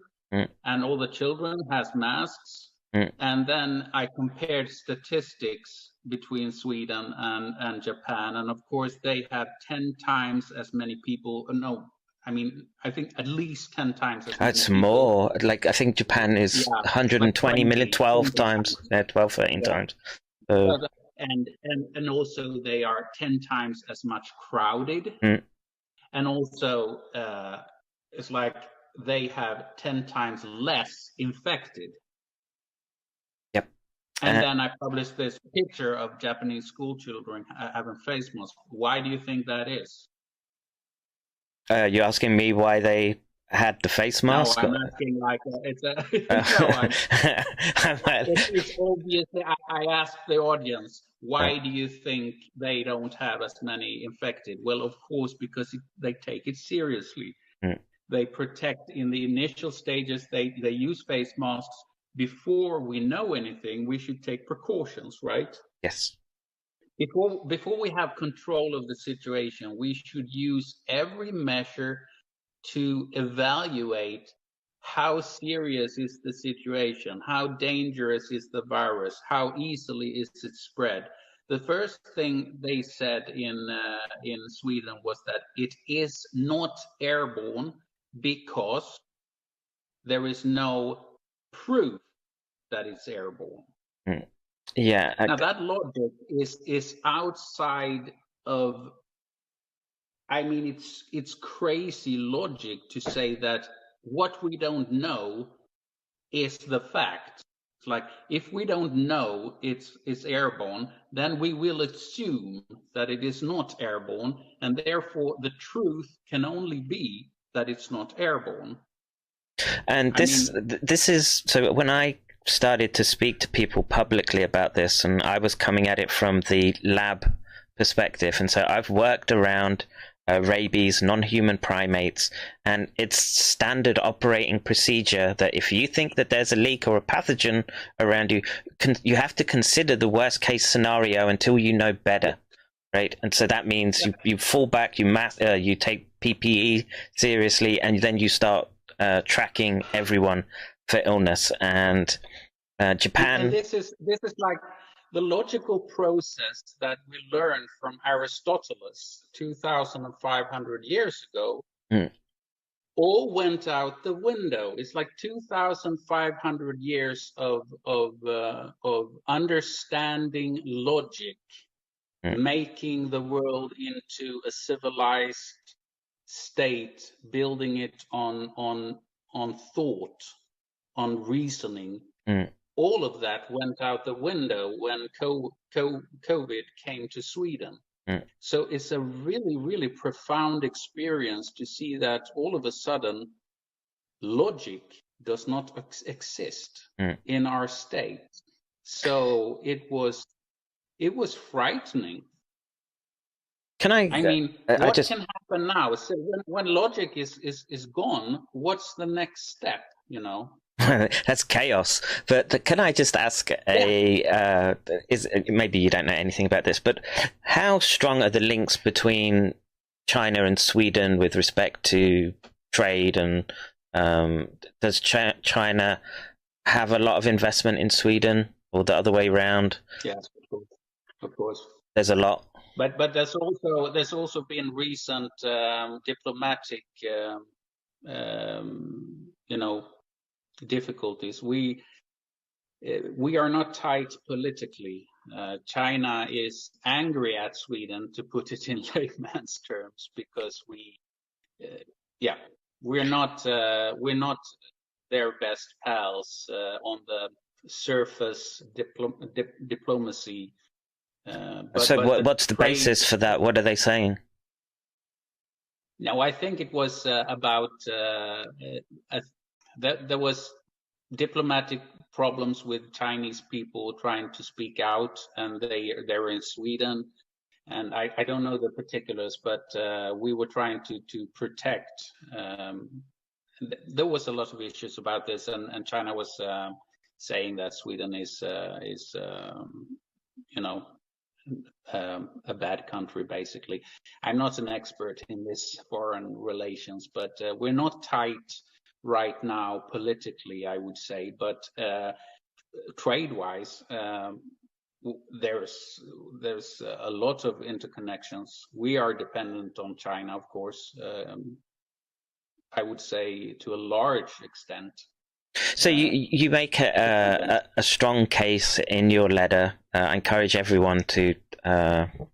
It's on our Discord. I'll make sure that John has a folder in our Discord so you can go and read his full letter. But John makes a very strong case for PPE, personal protective equipment. Sorry, that seemed to be missing from Sweden. You're saying it wasn't there to begin with. They had no contingency. No. We burned all our.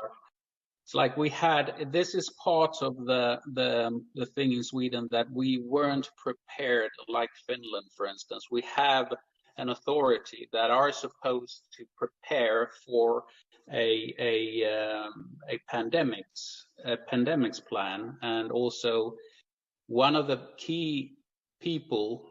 And I don't have the specifics right now, but Tegnell was instrumental 10 years ago not to implement a very good pandemics plan. So he shot that program down 10 years ago, not to have a good pandemics plan with face masks and all of that. And then he was in charge when the pandemia came. And he said from the very start in January, we have a very good pandemics plan. He lied, obviously. So part of this has been to protect his own decision in not getting a good plan, a good investment for dealing with the pandemic. So his only, I think they saw that we don't have any face masks in stock. We don't have any respirators in stock. They actually sold them. They gave them away, basically, thousands of them. So we didn't have a good plan. So the plan became let everyone be infected via the herd immunity. So it wouldn't be revealed that we couldn't follow up on a good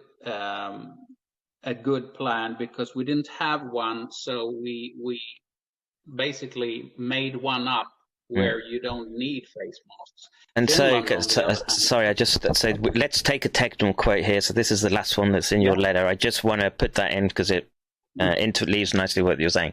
Herd immunity is not a policy. It's a status you can achieve. Tegnell said, we want as few people to get infected as possible at a slow pace so the health system can cope. Right. So from my perspective, from what I'm seeing, the complete opposite has happened, and still he's not being held accountable. Is that a fair assessment? Yeah. Wow. Of course, he thought that we can control this. He wanted. It's been proven again and again with leaks of mails. This big news right now is a book coming out where he actually, and I mean, I have on my YouTube. It's like other epidemiologists saying out loud that what we want is herd immunity, but we want it at a slow pace, and we can control it. But that is, of course, a delusion of grandeur, that you can control the spread of a virus that you don't know even how it spreads or how fast or what it does. So it's a delusion of grandeur that you can control the pace of spread in a way that won't overload hospitals. Mm-hmm. But this was his strategy. Especially if you don't have masks or you don't put people in their houses at the beginning. You can't. There's no way to control what he's done. It's astonishing to me that you're seeing. Sorry to sort of interrupt you, but again, people. I had the statistics up on the screen, but please go and look at the proportion of deaths that Sweden had compared to its neighbors, and it was up there with the worst countries in Europe. So Italy, Belgium, France were all, I think Sweden was beating them all, maybe not Belgium, but basically off his quote and what you're saying, there was nothing except sound bites to the media to try to keep people happy. And we were saved by the bell. Don't forget that. We were saved by summer. Mhm. And you Because saw nothing. somehow- You saw nothing that indicated that there was herd immunity occurring, right? You didn't see anything. Right, okay. They swore that herd immunity would come in May, and then when it didn't come in May, they swore it would come in June. And when it didn't come in June, luckily summer came and everything, spontaneously, the viral spread controlled itself when summer came. We don't know why.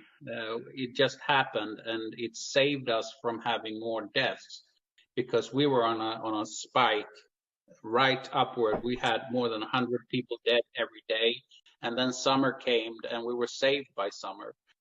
But now the spread has gone wild again. So we're continuing where the virus took its pause in July.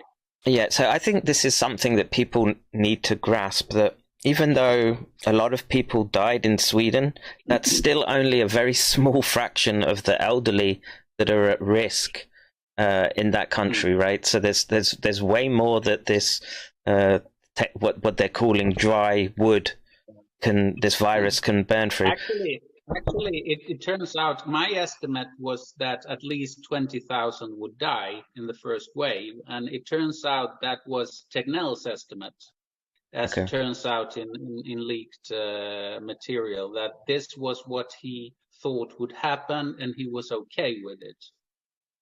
I thought 20,000 people would die, and I was not okay with it, but we had the same basically the same estimation of dead, and it came up to about 6,000, and then summer saved Sweden.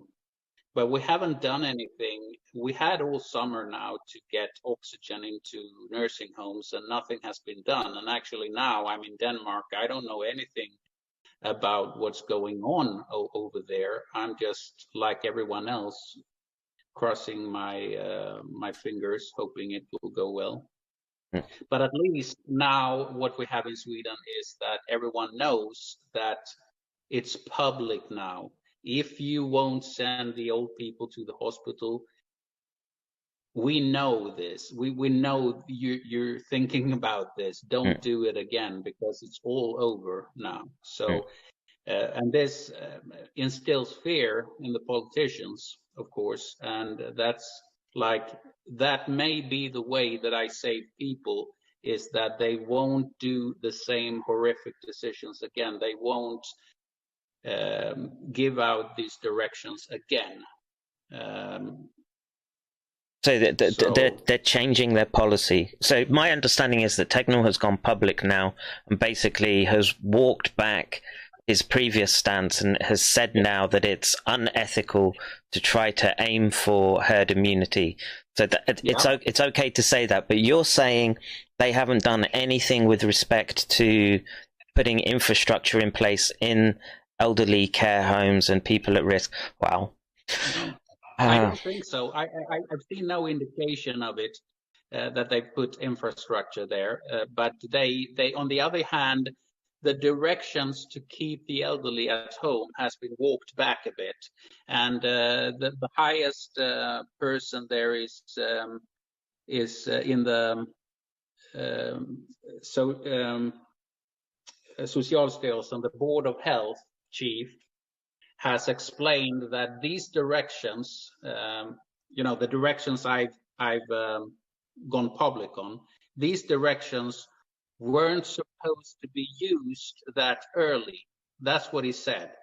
They weren't supposed to be implemented until the hospitals were overloaded. They were, in fact, implemented by the doctors too soon or something. Okay, so he's just shifting the blame to the primary care physicians. That's stunning. Everyone is trying to in a way shift the blame, and they put what's in the newspaper is that no, you doctors you were supposed to evaluate every patient by himself, but so they've tried to shift the blame to the individual doctor, yes.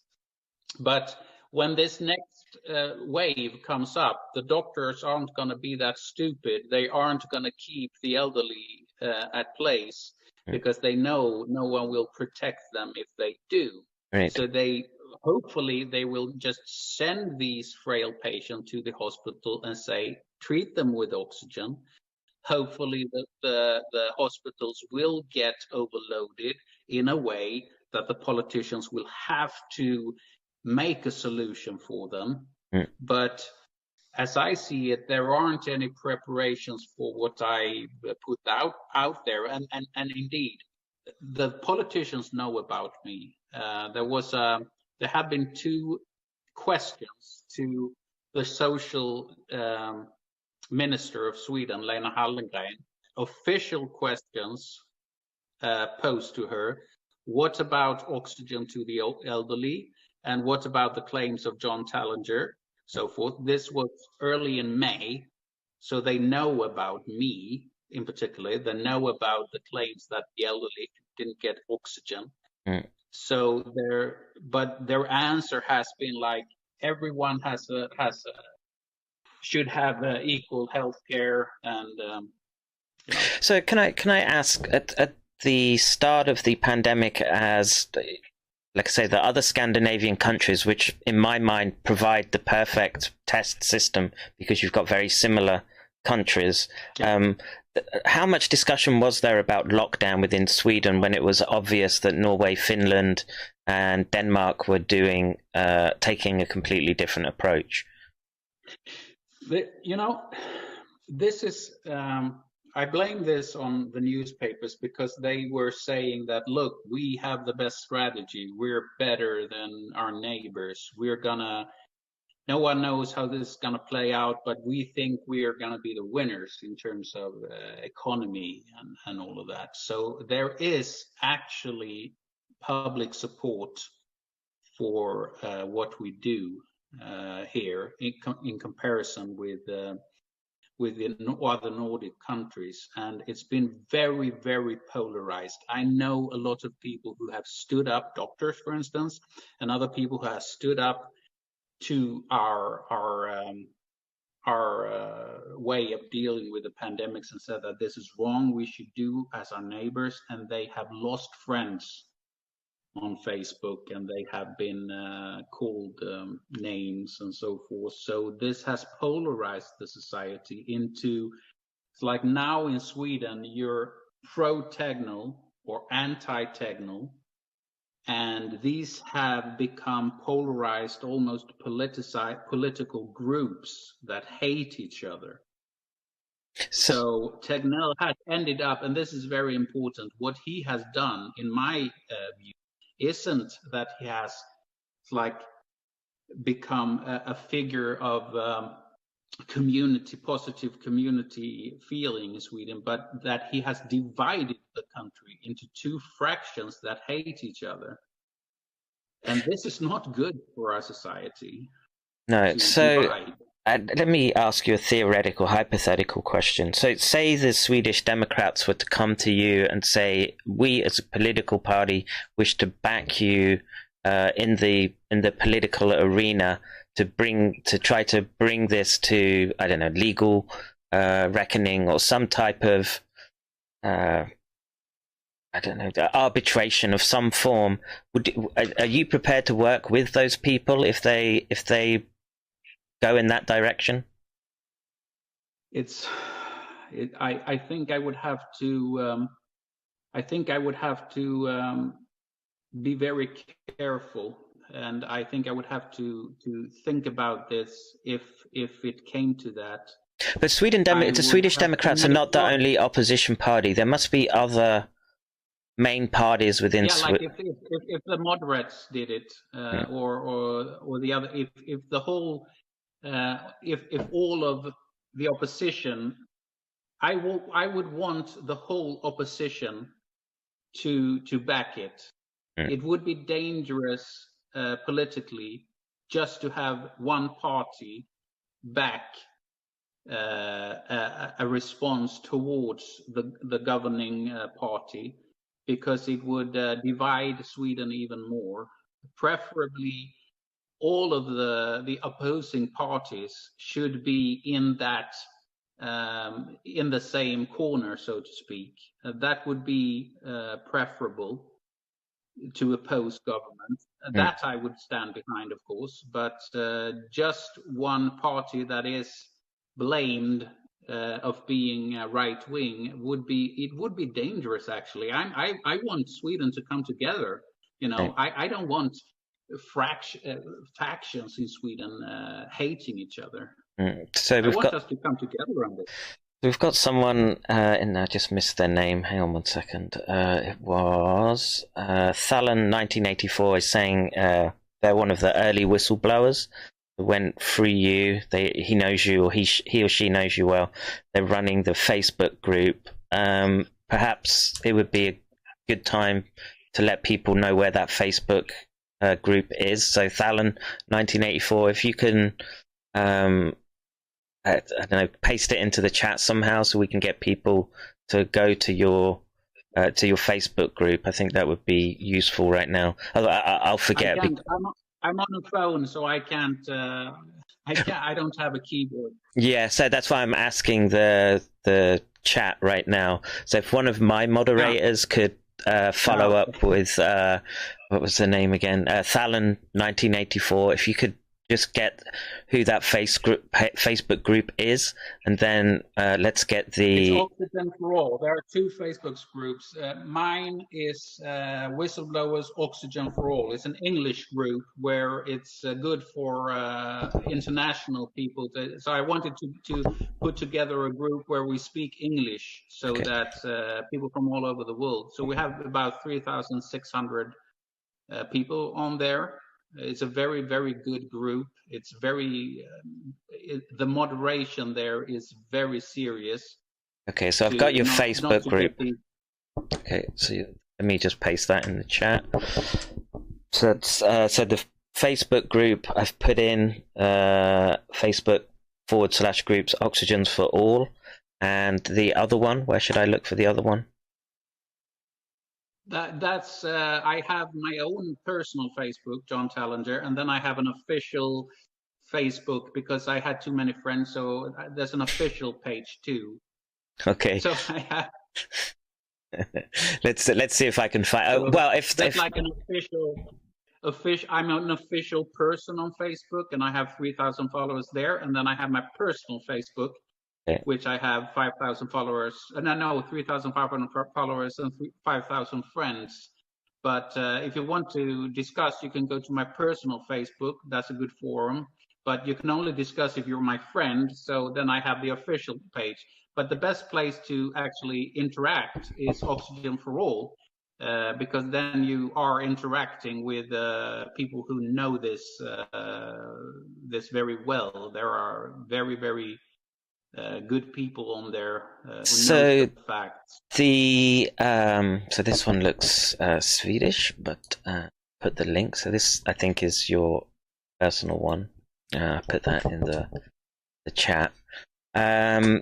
Now I guess the next logical question is that you've got these groups. How much of it is concentrated in Sweden versus an international audience, and how much can they, if there's enough numbers in Sweden, what avenue do they have to bring pressure onto people like Tegnell? Well, there's a lot of individuals, and there are other groups that we work together with. Save Sweden, COVID-19, and so forth. So there's a lot of interaction between moderators in different groups, and and it's a network more or less. And of course, I have my Twitter account too, and it's become a network more or less with people demonstrating actually outside of Parliament and. So it's a bit complicated too, but if you get into Oxygen for All, that's a good way to interact with other people. Okay, so doing the same fight. So it's sort of in a way, since April, I have become sort of a person in a web function, so to speak, with people working on different projects and doing different stuff, getting the message out. And bravo to you, sir. So let me just change gears a little bit. I know we sort of touched on it briefly before, but let's talk about the types of groups that have been contacting you over the internet, and I'd like you to sort of relay your experience with them. So there's a few that we can pass them into. So could you first of all give us your experience with those who are convinced that viruses are not that they're not real, but they're generated within the body as a cleansing mechanism? It's I think my most contacts is the people who become friends with me on my personal page, and those are 5,000. Some goes away and some comes again, but people contact me as persons, not and also as groups. The people who has contacted me in the beginning, it was those the QAnon movement. Yeah, trust the plan, right? Yeah, and it was quite entertaining. I had like contacts that wanted to be anonymous, that wanted to promote me, and I had a lot of intricate people trying to like connect me to other people, and it's like a big network. I think most people now know that it's like I had these people who contacted me and said, I'm designated to take care of you, kind of people. Wow. So I'm your knight. It's like anything you want, I can fix it for you. Oh. And it was but so I've spoken to some of them, and they left because they understood I don't want to be involved in like these Trump saving the world narrative sort of thing. Now the whole world is going to change, and also a lot of groups that are obviously like sects. It's like these divinity type of things. Like I understood that you are some sort of divine person. You're prophet from God, the next Muhammad. Yeah, that sort of thing. It's quite entertaining, and I've had a lot of fun with it. But basically, it's in the end, it's quite tragic. And of course, we have the exosome people that say that viruses are cleansing mechanisms. And then we have, of course, early on there were the 5G people, and the 5G people you can split them up into two fractions. Those that honestly believe that 5G is harmful, it might be, I don't know. And then there are the 5G people who say that the virus doesn't exist. It's actually 5G that leads the virus to somehow become COVID-19 or something like that. Yeah. Exosomes and all that. And I mean, I'm like, please stop. And there's the mouth face mask people who say that you will suffocate to death if you use a face mask, or it's something that will implement a slave mentality or something if you wear it. I know you must have come across these people. Oh, we go after them every day, John. Every day I'm tracking them down on the internet. And please, I've said this since March.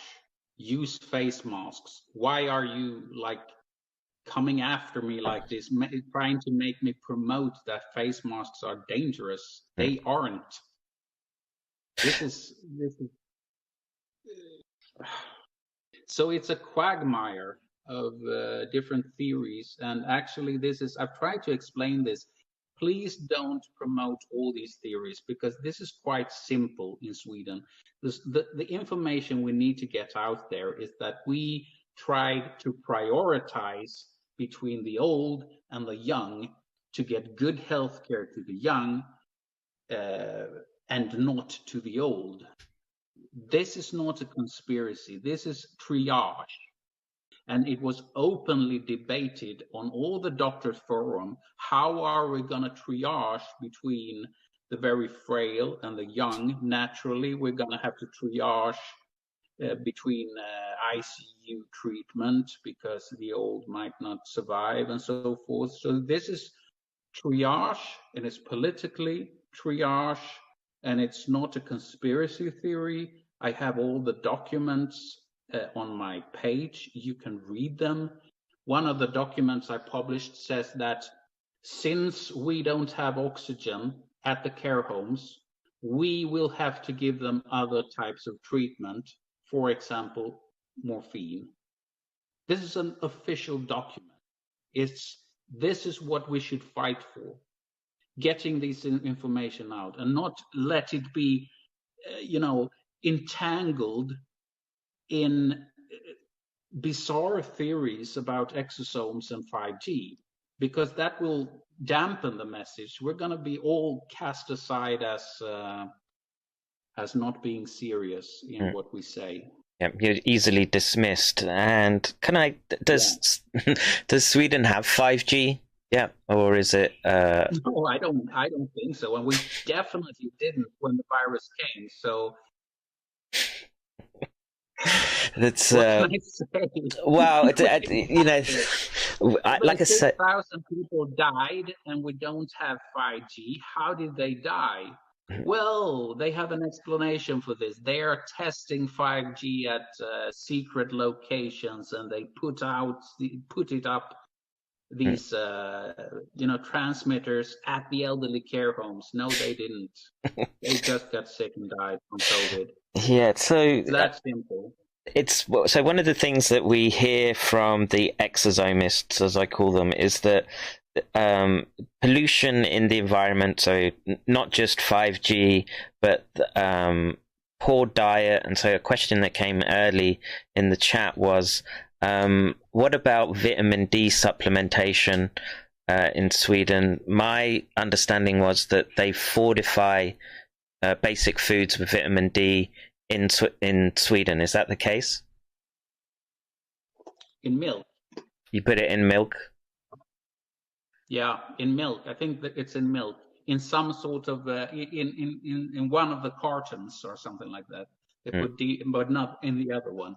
But the point is here, we have. It's not a secret that we have a lot of immigration, and they don't drink milk from Africa, for instance, and they wear veils, and they are all in deficiency of vitamin D. And of course, if you are in deficiency of vitamin D, viral infections will somehow probably not be beneficiary. So it's a tragedy that the people we took in as refugees to like protect them, they actually died at a higher degree than those who are light skinned. Well, I would just say I wouldn't take too much or shoulder too much guilt in that respect. That's happened across many countries in the northern hemispheres. It's but not. I believe vitamin D is something that you should look at. That's not like a crazy man's idea. No. That there's probably something to that. Vitamin C, I don't know, but vitamin D is probably something you should take, at least if you're in a veil or if your skin is very brown, at least during this pandemic. Let's leave it at that. So could you break up the demographics a little bit of so it's over 6,000 dead in Sweden right now. Are you saying that the majority of the elderly, because it's elderly that die, you're saying that they came from different ethnic backgrounds that are not Swedish? Also, I think early on we saw that a lot of people died, higher degree died in places where ethnicity is higher, from Africa, for instance. I haven't seen it since then, but now I think it's leveled out. The ones that died are the ones that are the most frail, the ones that are really sickly, and they have a horrible lethality. It's over 20% in some groups of the old. So, and I mean, there is a notion of they have been treated very harshly because it's been the narrative that luckily only the older people will die from this, and then on to, oh, it was only the very old people who died, and I've heard narratives that, well, a lot of people died in the nursing homes, but those are people that only have approximately 6 months left to live. So,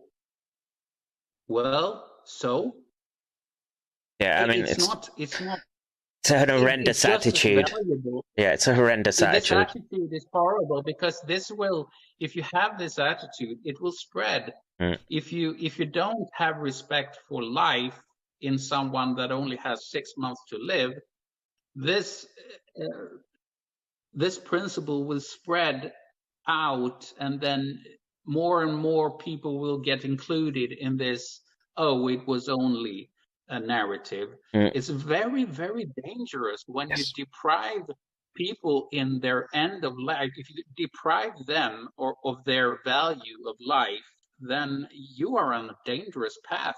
You have to be very, very careful in saying that since you only have 6 months to live, your life isn't valuable enough to save it by any means necessary. It's very dangerous. Yes, I agree. And well, so this is, I will state my position for people that are listening to this and thinking about the Barrington Declaration. This approach of letting it just burn through the population, and in their words, it's about one sentence long, take mitigating measures for vulnerable people when they don't ratify what those are. From my perspective, considering the backers, it's the Koch brothers, there's a lot of political groups at play here, and I think both John and myself are in agreement that politics needs to stay as far away from this area as possible, and all the time it is being played politics with. You run this risk of so what is Stalin that said, like, one death is a tragedy, a million is like a statistic, and it's a it's a tough ethical. Let me put it this way: it's a very, very dangerous thing to let doctors into politics. We've seen this happen during the Second World War in the 40s, 30s, 40s, all over the world, where doctors were inside of politics, promoting a healthy body of people. We don't want doctors to be in politics. We don't want them to be there to do the politicians' bidding, ever. Yeah, there need to be solid boundaries. Medicine and politics by the strictest razor blade that we can, so that the doctors will always have the public trust, and that we will always be there to say that, no, we will not implement triage between the young and the old. We will keep on our path of treating everyone the same. Because when you mix medicine and politics, you have dynamite. It's dynamite. It's dangerous. Yeah. And again, if you're a doctor, it's your obligation to put your foot down when you see politicians trying to use you in any way. That's my firm belief. Yeah, and it's being played out in front of our eyes right now. Like I say, we spoke a little bit about the corruption of the journals. You're using the example of Tegnell in Sweden, but it's not the only. Those aren't the only examples, and I think one of the sort of best case studies to look at is the United States, because I bet I can guarantee you that most of the people that were coming to you from the conspiracy groups were probably coming from inside the United States, whether they're for exosomists, Q Trust the Plan, what else do we have? 5G people, all of these. Well, I don't know. The UK as well has to take a big bit of responsibility in this. So let me just ask your. Every country. It's interesting that every country have their own little problem with COVID, and then they have their own little conspiracy theorists in attack of that. But it's very strange that because Sweden is doing the opposite of everyone else in the world, but still they're trying to it's like those people who are against shutdown, they still try to infiltrate. It's like we are against shutdown in Sweden, and they all try to get together and get their common narrative, and it just doesn't seem to work out because the strategies from the governments of all the countries are so different. Mm. So what are the connecting, what's connecting all this? Well, obviously nothing. The only thing that's connecting us in the Western world is the understanding that all the countries have probably not done perfectly, except for some countries. And those I can name: Denmark, Norway, Finland. They are examples of how to do it right. Sweden is the worst example of how to do it wrong. Mm. So it's quite easy. It's the individuals in charge in every country that has either stepped up to do a grand job, like in Denmark, where I am right now, or not. Yeah. It's not a conspiracy to promote whatever. Mm. There are these standard operating procedures that we've had, that the science has brought to us across the generations, have brought us to this point. And like you said earlier, it's stunning to see the rejection. Oh, I've lost, maybe his battery died. So I hope I can get him back. Let's just see. What do you do? I didn't do anything. I didn't press anything. I don't know I if. didn't press anything. So are we online? Yeah, you're back, but your video is not showing. I was just wondering if your battery timed out, or your phone powered down, maybe. No. 46%. Oh, so let me just see if I can see your camera. Mine is working. Oh yeah, okay. Here you come back. There I am.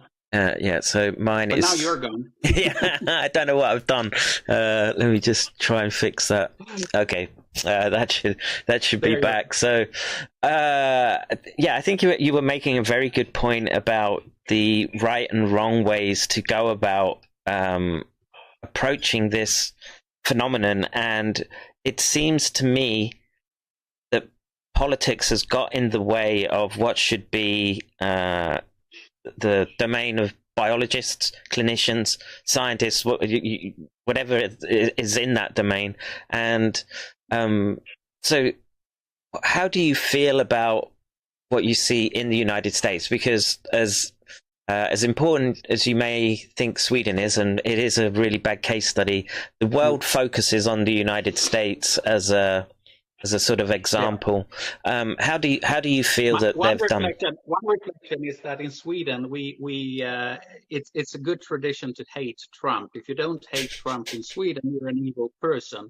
So it's a good way to get a lot of enemies to say that you support Trump. I don't support him in any way, but it's interesting because what Trump has done is exactly what we have done. That is approximately nothing, but still, it's like. So it's very difficult for Swedes to handle this, but it's interesting that we haven't put focus in Sweden that we have actually done what Trump has done, which is irresponsible. Yeah, and they probably still have very much a narrative of well, in English we're always saying orange man bad, right? It's like a mantra for people, but and it's quite surprising when everyone, even the politicians in Sweden, are trying to make a point that they support Biden, but at the same time you see Biden with a face mask all the time. So if they're supporting him and Obama, why aren't they supporting face masks? But he's trying to get that out of the way. The first positive thing I think about Biden is that since he is making a political point of wearing a face mask, it's probably good if he wins, because the face mask. So that's what I, Well, I mean, I look more at footage from the US, and I do see more masks, but there is this very intense discourse on the internet about what the mask means, and I can't remember if you said this before we started recording or not, but you said that so another example that you give is the people about masks contact you and they say it's basically a form of slavery, and just could you state your opinion about that again if I've missed it? It's crazy. That has nothing. Oh my God, that I should. Yeah, no. It just look. If you breathe, there's like. Out comes the virus, like meters. If I talk too close to the phone, it's going to be all dotty with little spit droplets.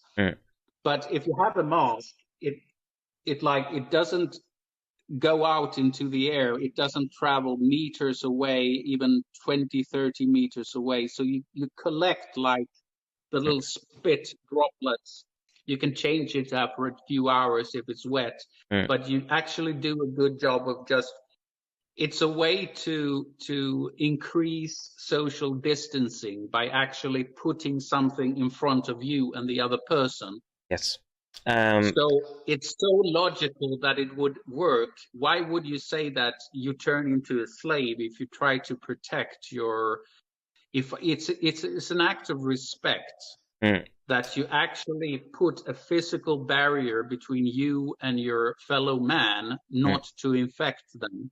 Yeah. It will be only if I wear a mask as a doctor, the patient will look at me and look at me like I am a respectful person trying to.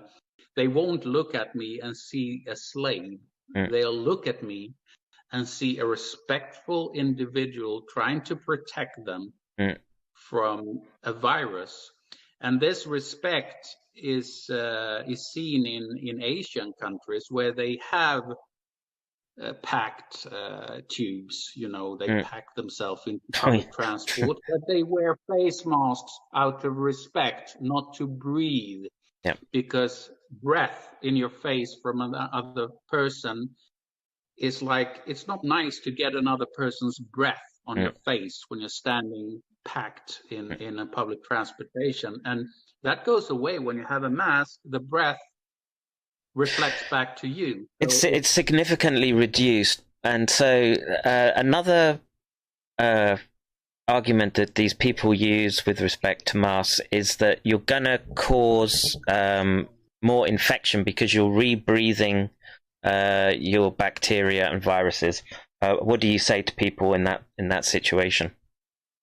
Well, what can I say? Surgeons have used face masks, for hundreds of years. And I used to be a hard worker, isolation and stuff like that. And everyone's all the carpenters, and I also took this example of cowboys in the United States when they started to drive the herds. They always had a Mask, a bandana, yeah. and bandana. Why did they have that? Because they knew that they would cough less in the evening because they would protect themselves from small particles. This is a tradition that's hundreds of years old, that you protect your respiratory system from dust and other pathogens. Yeah. Why wouldn't we know? Why wouldn't we know after hundreds of years that this is dangerous? Why wouldn't I, as a doctor, be informed that the use of something in front of your mouth is a health risk? Why wouldn't we know this after millions of surgeons operating with a mask, hours and hours on end? Why wouldn't this information has come out? This is so absurd. I don't know how to. I can't even begin to explain how stupid it is. It's very difficult. I mean, all I can do is give my own anecdotal experience. So when some surgeries that I would do on non-human primates would be 12, 15 hours of surgery that's gowned up and wearing a mask and visor all day. Yes, it's uncomfortable and I'd rather not have it, but I have an obligation to keep or maintain sepsis around the animal itself, and it's the same for human beings. What John is saying here is just the most basic common sense, and if you're struggling to grasp that concept, it's because you have your own ideology. You're possessed ideologically from a particular viewpoint, and wherever that's come from, whether it's David Icke and lizard people or the naturopaths who are trying to so let me ask you the question. So what I noticed is a lot of these networks, as I sort of came onto YouTube, they're selling stuff as well with their particular brand and message, especially sort of US based groups. Did you come across much of that for your streams, or people, or going on other people's streams, and then they would have a whole bunch of products that they were endorsing? I think I kept out of that, so I've selected away from it. I haven't come across it so much. I wouldn't say. So maybe just a little bit from the silver. The silver. Nano silver, yeah. We go after them all the time for that. And look, okay, so people that are listening, silver is a antibiotic of kinds. It will kill living organisms, and if it does that to pathogens, what do you think it's going to do to your tissue? Right, it'll denature viral proteins as much as it denatures your own proteins. Do not listen to these people. So I've had people, or we've been challenging people that are basically saying to use a nebulizer and breathe in colloidal silver into their lungs. As a physician, what's your opinion on that? Well, it doesn't. You would become a person in an experiment without control. So if you get damage, no one will benefit from the experiment. I mean, I try to be open, and if there is supposed to be an experiment, a human experiment, then document it for God's sake. Yeah. I mean, it's like I don't know about all these theories, but if it was good, why aren't we using it? That's my reflection, because we are really trying to save patients all over the world. So if that would be a good idea, why aren't I using it in my medical practice? Well, I don't buy that we are deprived of colloidal silver because of lizard people. I don't buy that because that's too far-fetched. If it's good, it's probably going to be in use. Basically that's my point. But it won't the people that believe in that won't listen to that argument because they think that, well, then maybe the pharmaceutical companies won't make money. But why aren't the pharmaceutical companies making money out of this if it's good? You know, why aren't they selling it? So I'm just pulling up on the screen right now. You can't see this, obviously, but that people can buy. So one of the health things is fullerene. People are selling that as a super antioxidant. I recommend not taking anything synthetic like that for trying to scavenge free radicals. But nano silver, let me just show you. You can buy it in. Just 1 second. Nano silver. You can buy it in huge amounts from China.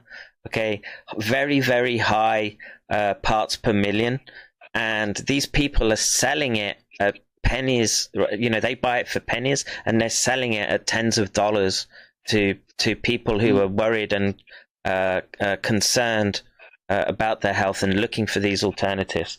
And I would agree with your position that doctors are there's very little truth to the idea that a doctor is trying to harm you with eugenics or some sort of eugenic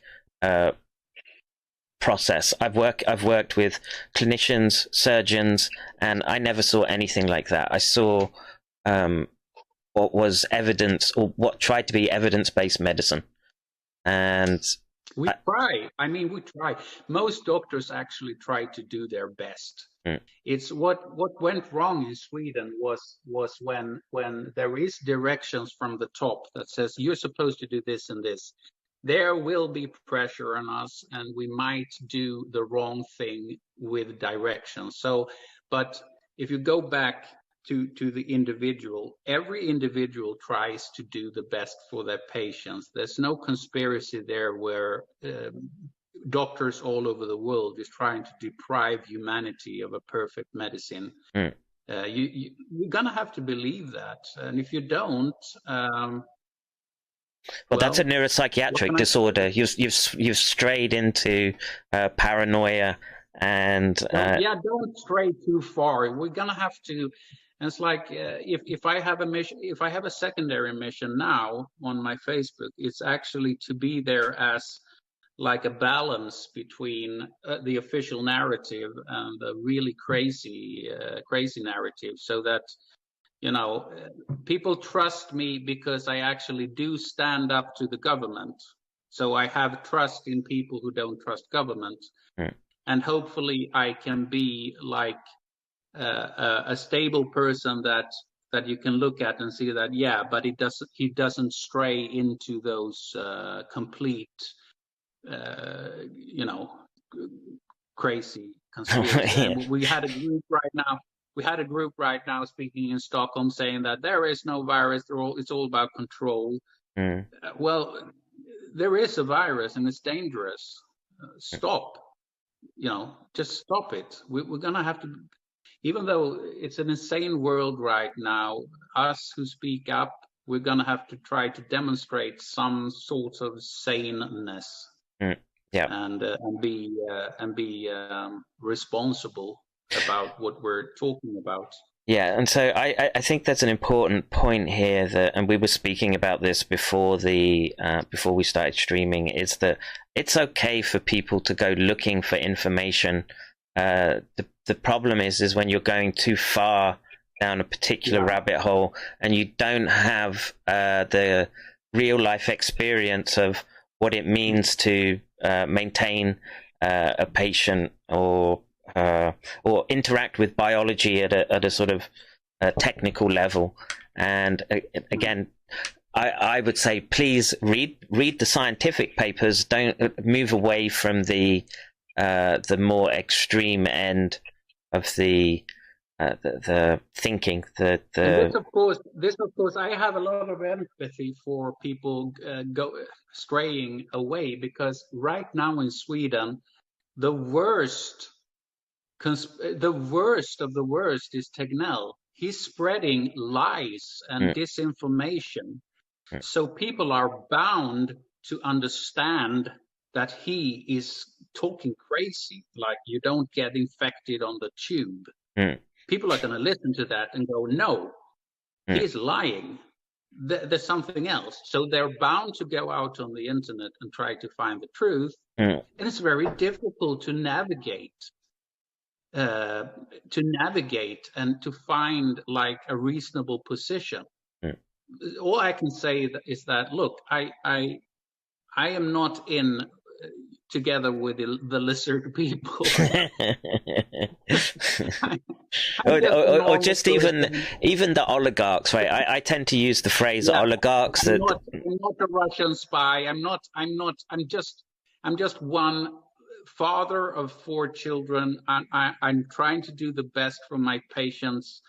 And look, the only thing that happened in Sweden is that we had a terrible response to COVID-19 from our chief epidemiologist and the politicians, and we tried to triage the old people in an unhumane way. And please use a face mask. That's all I have to say. Everything else is just too much, Don't listen to it. Well, that's a position that I've taken all through my streaming. Again, I'm in complete agreement with John here.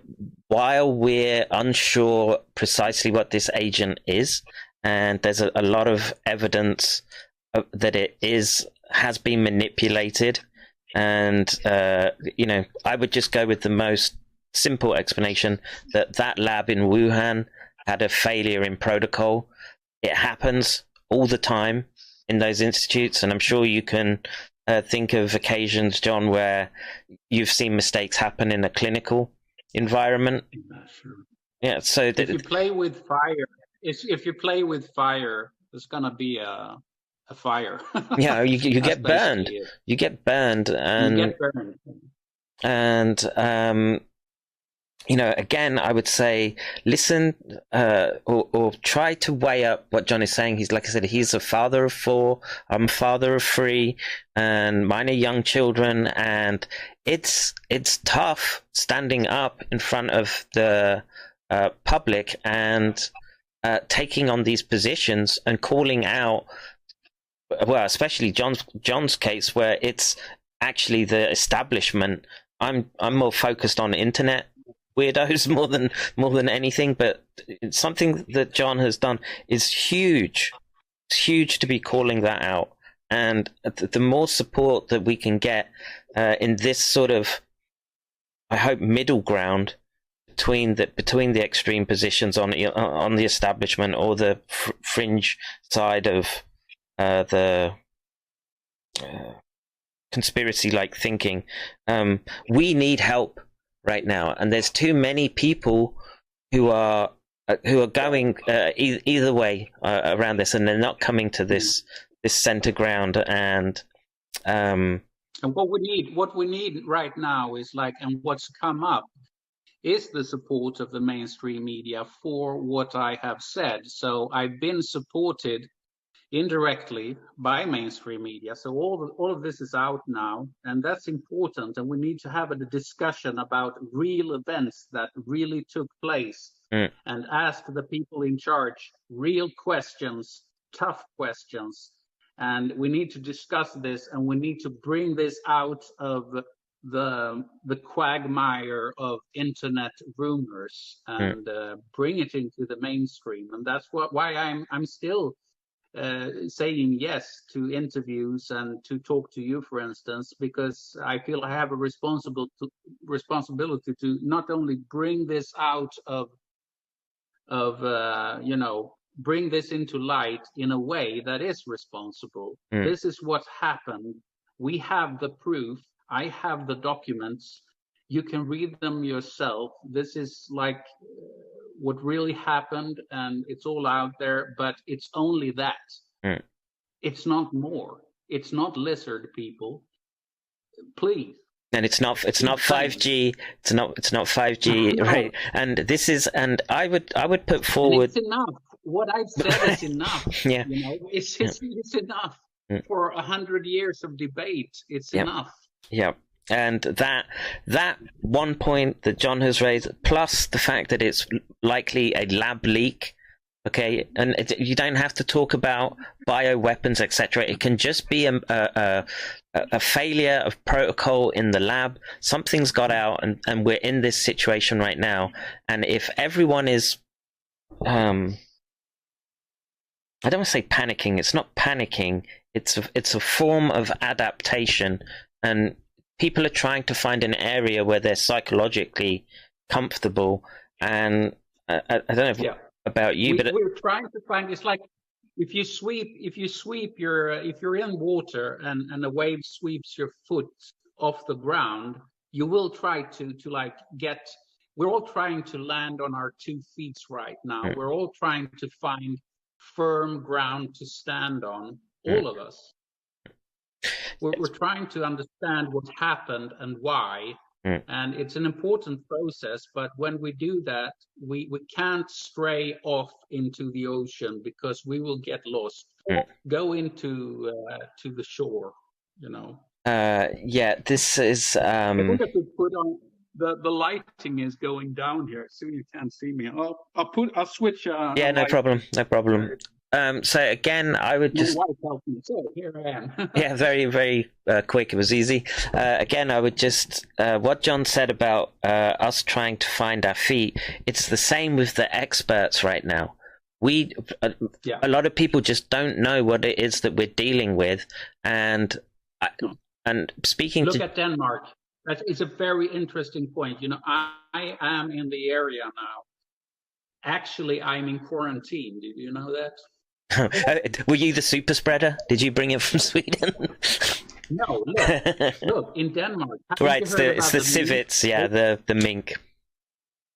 Yeah, I'm in the area where they found 12 people infected with a new strain of COVID-19, Faction 5 or something.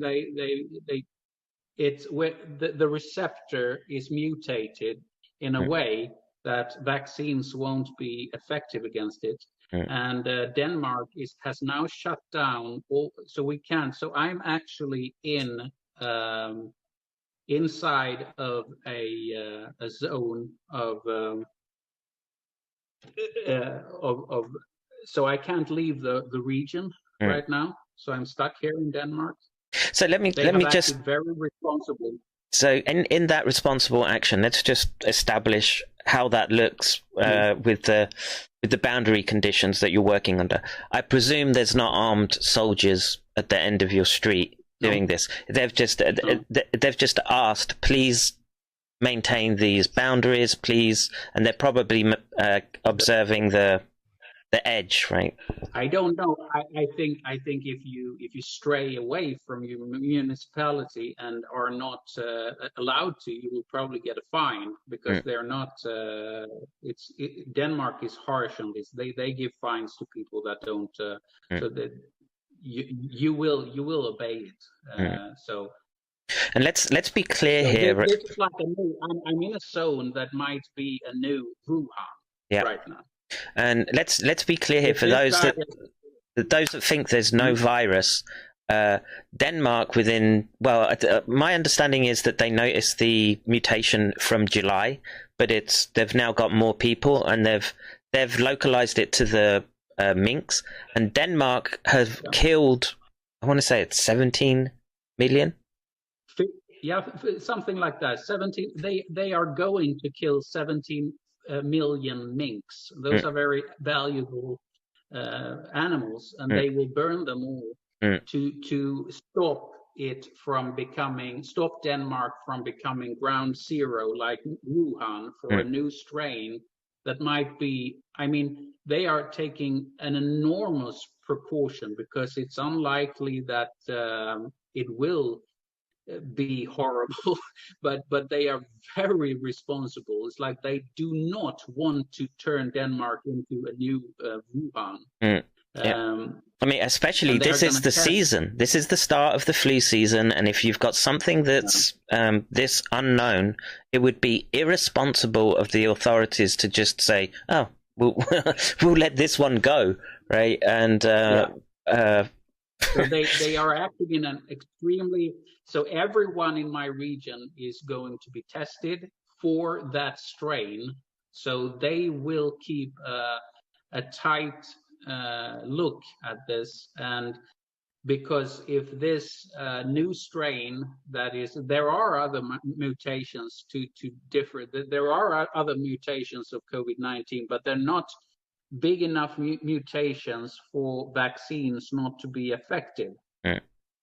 But this particular strain is that different in the receptor that all vaccines being developed now won't be effective on it. So we will have two separate, might have two separate SARS, a new SARS, a new SARS. So just so people understand, there's a in virus research, civets and minks are used as the model organism for this type of respiratory research. So it's a natural reservoir and a niche, an ecological niche in which the virus can go through these adaptations that can come back onto humans. And so you've got to get away from the thinking that it's just natural within exosomes. It's just exosomes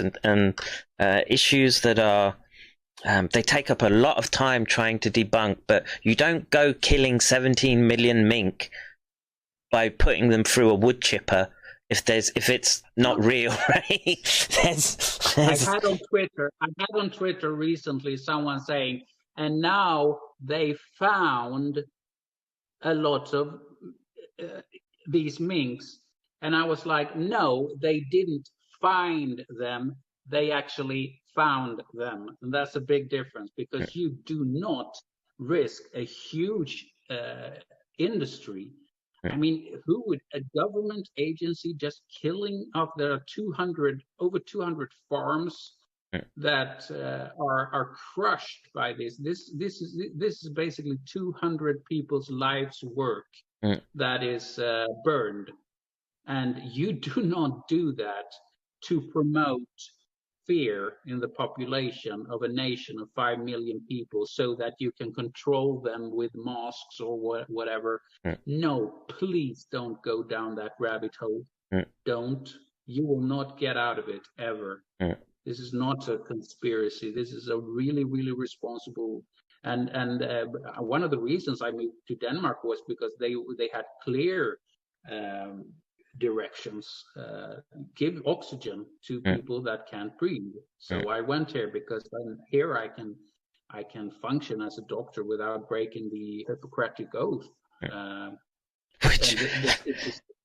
So just to be clear, that original letter which you're talking about, I hope we can do another stream another time where I would like to see these documents and these videos that have come from Sweden. And I think the world needs to see those. It's on my Facebook.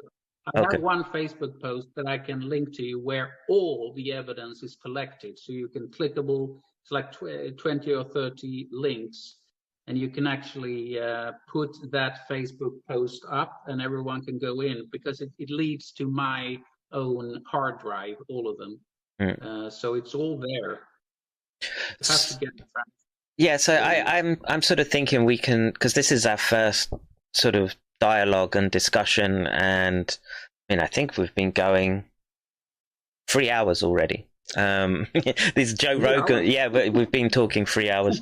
I'm trying to think of there's so much to cover still, and we've just scratched the surface. But I want to make sure that we can break this up to and somewhere and to make it easier for people to manage, because it's such a torrent of information that you've come through, and I'm personally relieved to be speaking to someone that has the same scientific outlook that I have with the current situation. It's been very frustrating on my half, and like I say, all I've been doing is calling out the exosome people and the 5G people out on the internet, and it's people might think it's bit dull and boring, but I feel it needs to be done. But in John's case, he's literally gone against establishment figures, and we can see from Tegnell, he's a he's a disgusting individual, it seems, especially considering He's a celebrated hero in Sweden. And there has been effort to call him the new national hero of Sweden has emerged, like a knight in shining armor. He saved us. This is like these types of articles from big newspapers.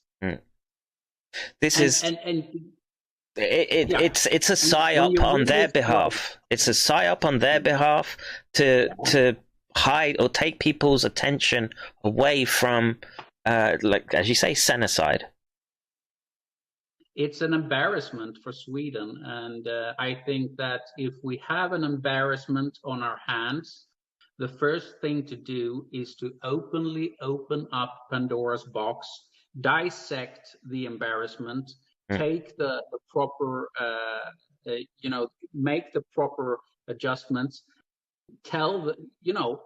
dissect the thing, and then don't do it again.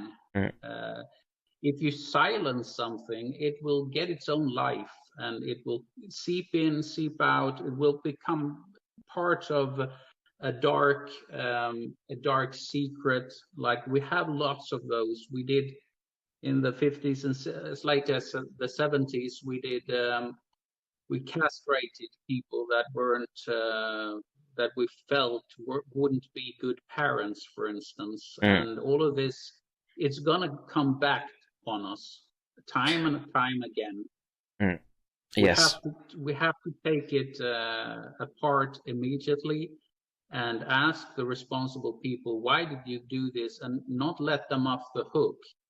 I would like to see a political response to this.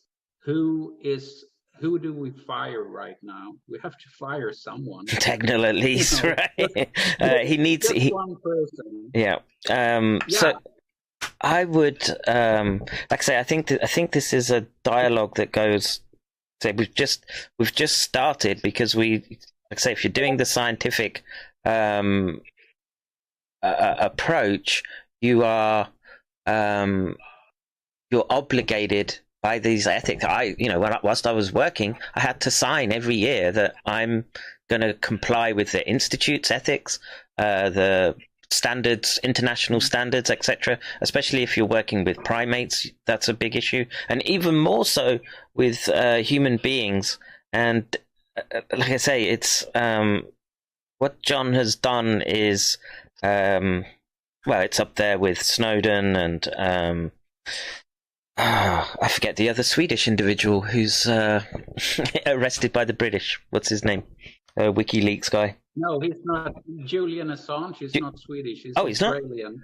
Oh, why do I associate him with Sweden? Because he was framed in Sweden for a rape he didn't commit. I see. To be able to send. Yeah, it is a big nasty story. He's Australian. He was in Sweden because he wanted to have protection from the United States. It turned out to be the other way. Sweden tried to frame him. This is it's disturbing on many levels. And like I say, the only weapons we have right now are these communication tools that we have. And like I say, there's a few thousand people that follow me on YouTube. Please go follow John. Please do the reverse. I'm streaming every day to try and unravel the publications as they come up, and hold the people who are closest to fault in this particular manner. And so we have a tool. We have a tool here with social media. Let's use it responsibly.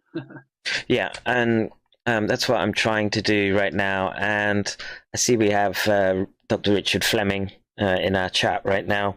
He's a good person to speak to, and he's connected with the media in the United States So maybe he can sort of pick up or sort of push your it's not story, your experience of this model, this par example of situation, or people think it's that in Sweden, and in my opinion, it's very far from that. I think John very obviously thinks it's a problem. You don't go burning your career in the way John has done for fun, and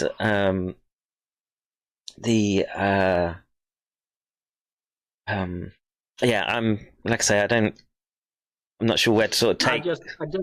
I just wanted actually to put focus on the old people and their because care in Sweden has actually not become better and better since we have a huge crisis in healthcare in Sweden, and when this COVID crisis came crashing down on us, politicians obviously, as I see it, tried to make it look better than it is, and in that process, we came up, in Sweden and healthcare system came up with directions which would make Sweden healthcare system look better than it is, instead of just focusing on the problems we have. We made an effort to make it look good, and I'm sort of saying no, do not do that, because I will not protect and stand behind a version of the Swedish healthcare which isn't true, because it will our focus has to be to do our best, not to do our best to cover up our failures, but to do the best we can to actually treat all the people in our country in a responsible way. And if there's a situation where we see that our resources isn't enough, then let's be open about it. Let's say, look, we don't have enough oxygen. What are we going to do? Well, maybe industry will help us. You know, we'll find solutions. We'll find a way to stand together to fight COVID-19. It's a crisis. Let's stand together. Yeah. Let's not try to cover up our faults. And push ideologies around this, like you say, the crisis that we have. So I'm presuming that you get a lot of anti-vaccine people contacting you. Is that another group? No, not a lot of anti-vaxxers, but actually I've heard a lot of disturbing things about vaccine. I haven't looked into it, but I've heard that they focus in on DNAs. I don't know. Do you know anything? Yeah. So it doesn't sound good. No, the vaccine, the models of vaccine. And the thing is, like a good idea. You need years and years of testing to understand the consequences of these. They're based on new technologies, and you can't just release them in the manner that they're talking about after 6 months. No, it's not. So then again, I rather not become an anti-vaxxer myself, because I'm not against vaccines, but these new vaccines, are they responsible? I want the whole truth from the government. You know. Yeah. How new are they? What are the risks? What are the worst case scenarios messing about with DNA? And not just promoting them and calling everyone else anti-vaxxers if they don't, you know, happily inject DNA into their bodies. It's RNA. It's RNA rather than DNA, but RNA, whatever. It's a complex discussion around the issue of SARS and the disease COVID. And like I say, we can have this discussion about vaccines. I'm not against vaccines. You know, you probably had to take them for work, right, to be certified. Maybe. How many did you have to take in Sweden? I mean, I have to take. We have a program where we don't have to take specific to become doctor. Oh, really? We have a program that no. That's interesting. I got zapped with quite a few vaccines for my work. So, well, rabies mainly, but I didn't know that. Okay. Well, I mean, I'm still here, right? I don't know. The question. It's a complex question. I'm not the best person to talk with about vaccines because I don't know a lot about it. I'm a general practitioner. I know a little bit about everything. I'm not a specialist in the field, but I would like to see a discussion about that vaccine and who should we vaccinate? Should it be only the old? Because maybe this new vaccine that is a little bit experimental, should we only vaccinate people above 75, for instance? Or should we go with giving infants the vaccine? I don't think so. Yeah, no infants. Probably frontline workers, doctors, nurses, people who are going to come into contact with the virus, but I would be against. I've taken a stance of you can't just universally vaccinate whole populations from all age groups with a vaccine technology that's 6 months old. And that's a absurd abuse of the scientific method and clinical ethics. But maybe we can sort of discuss that next time. On a moral plane, I could discuss it because that's approximately my view too. It's like the general principles of if you use a new vaccine, please test it on specific groups for at least 10 years until you know what it is, and then maybe roll it out. But I don't know about these vaccines. I mean, who does really? These are corporate secrets, more or less. Yep. And our job as clinicians and scientists is to, as you've done, raise public awareness. But we've got to temper the public discourse as well, because it's going off into bizarro land. I mean, I've got someone. You can read my Discord right now. So someone. Because I mentioned the other day, I don't even remember in what context, but this is how crazy it can get on the messages. So someone has just sort of contacted me right now. This is what it says. You can see it here on the screen. Why did you mention breakaway civilization in your last stream? No one was talking about that. Who effing cares? So that's their first question, right, to me. Right, I've never spoke to this person before. I respond to them whilst I was talking to you. Why do you care? His response is, because you mentioned it to make it seem gullible, even though no one mentioned any conspiracy theory about, and they've put it in lots of up and down letters, breakaway civilization. And apparently I claim no one's rubbing their hands in the back of the stage, even though you were talking about the Zio Jews for several weeks, if not months. There's a break, and then 7 or 8 minutes later, I just get a response: I'm a piece of shit. Right? This is normal. I get this multiple times a day for speaking out and trying to constrain the dialogue about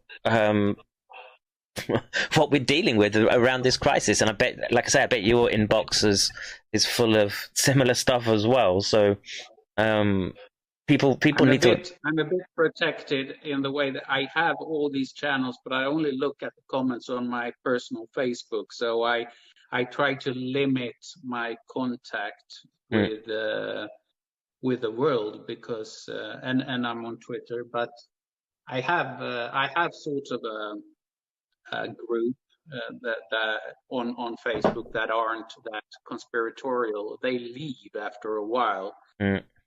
So I mean, I'm not out there as it sounds just as much as you, but I had my fair share, I have to say. Yeah, and look, we were both in agreement that people should be able to explore and learn everything that they want to, but if they're getting stuck in these rabbit holes and it's having a mass effect on the population, then someone like John that wants to say, "Hey, there is a real issue. We're throwing old people onto the funeral pyre." His message is much more difficult to get out. I mean, it's very. I mean, that the main response is that I'm a conspiracy theorist of sorts, and that's the gut reaction from people when they hear what I say. That is just is crazy stuff, you know, because there are so much crazy stuff that people don't listen anymore because there's too much crazy. Yeah. So when something sounds crazy, people assume it is crazy. In this case, I have all the evidence, and people don't take the time to look at it. Well, they have their idea, and they want to take your data and put it through their sausage making machine that gives them their thought patterns. And that's, But anyway, I think we're done. I'm a bit tired. Like I say, it's 1 o'clock in the morning, but there's plenty more to do. What I will do is I will end the stream. I've put let me just put the links for your Facebook again in the live chat, and then I'll stop the stream, and we will. That's that one, and then let's get your Twitter. Put it there. All right, so I'm stopping the live stream. I'll just have a few words with you, John, afterwards. So don't hang up. So take care, everyone. God bless. Have a great weekend, and bye. Yeah. Take care.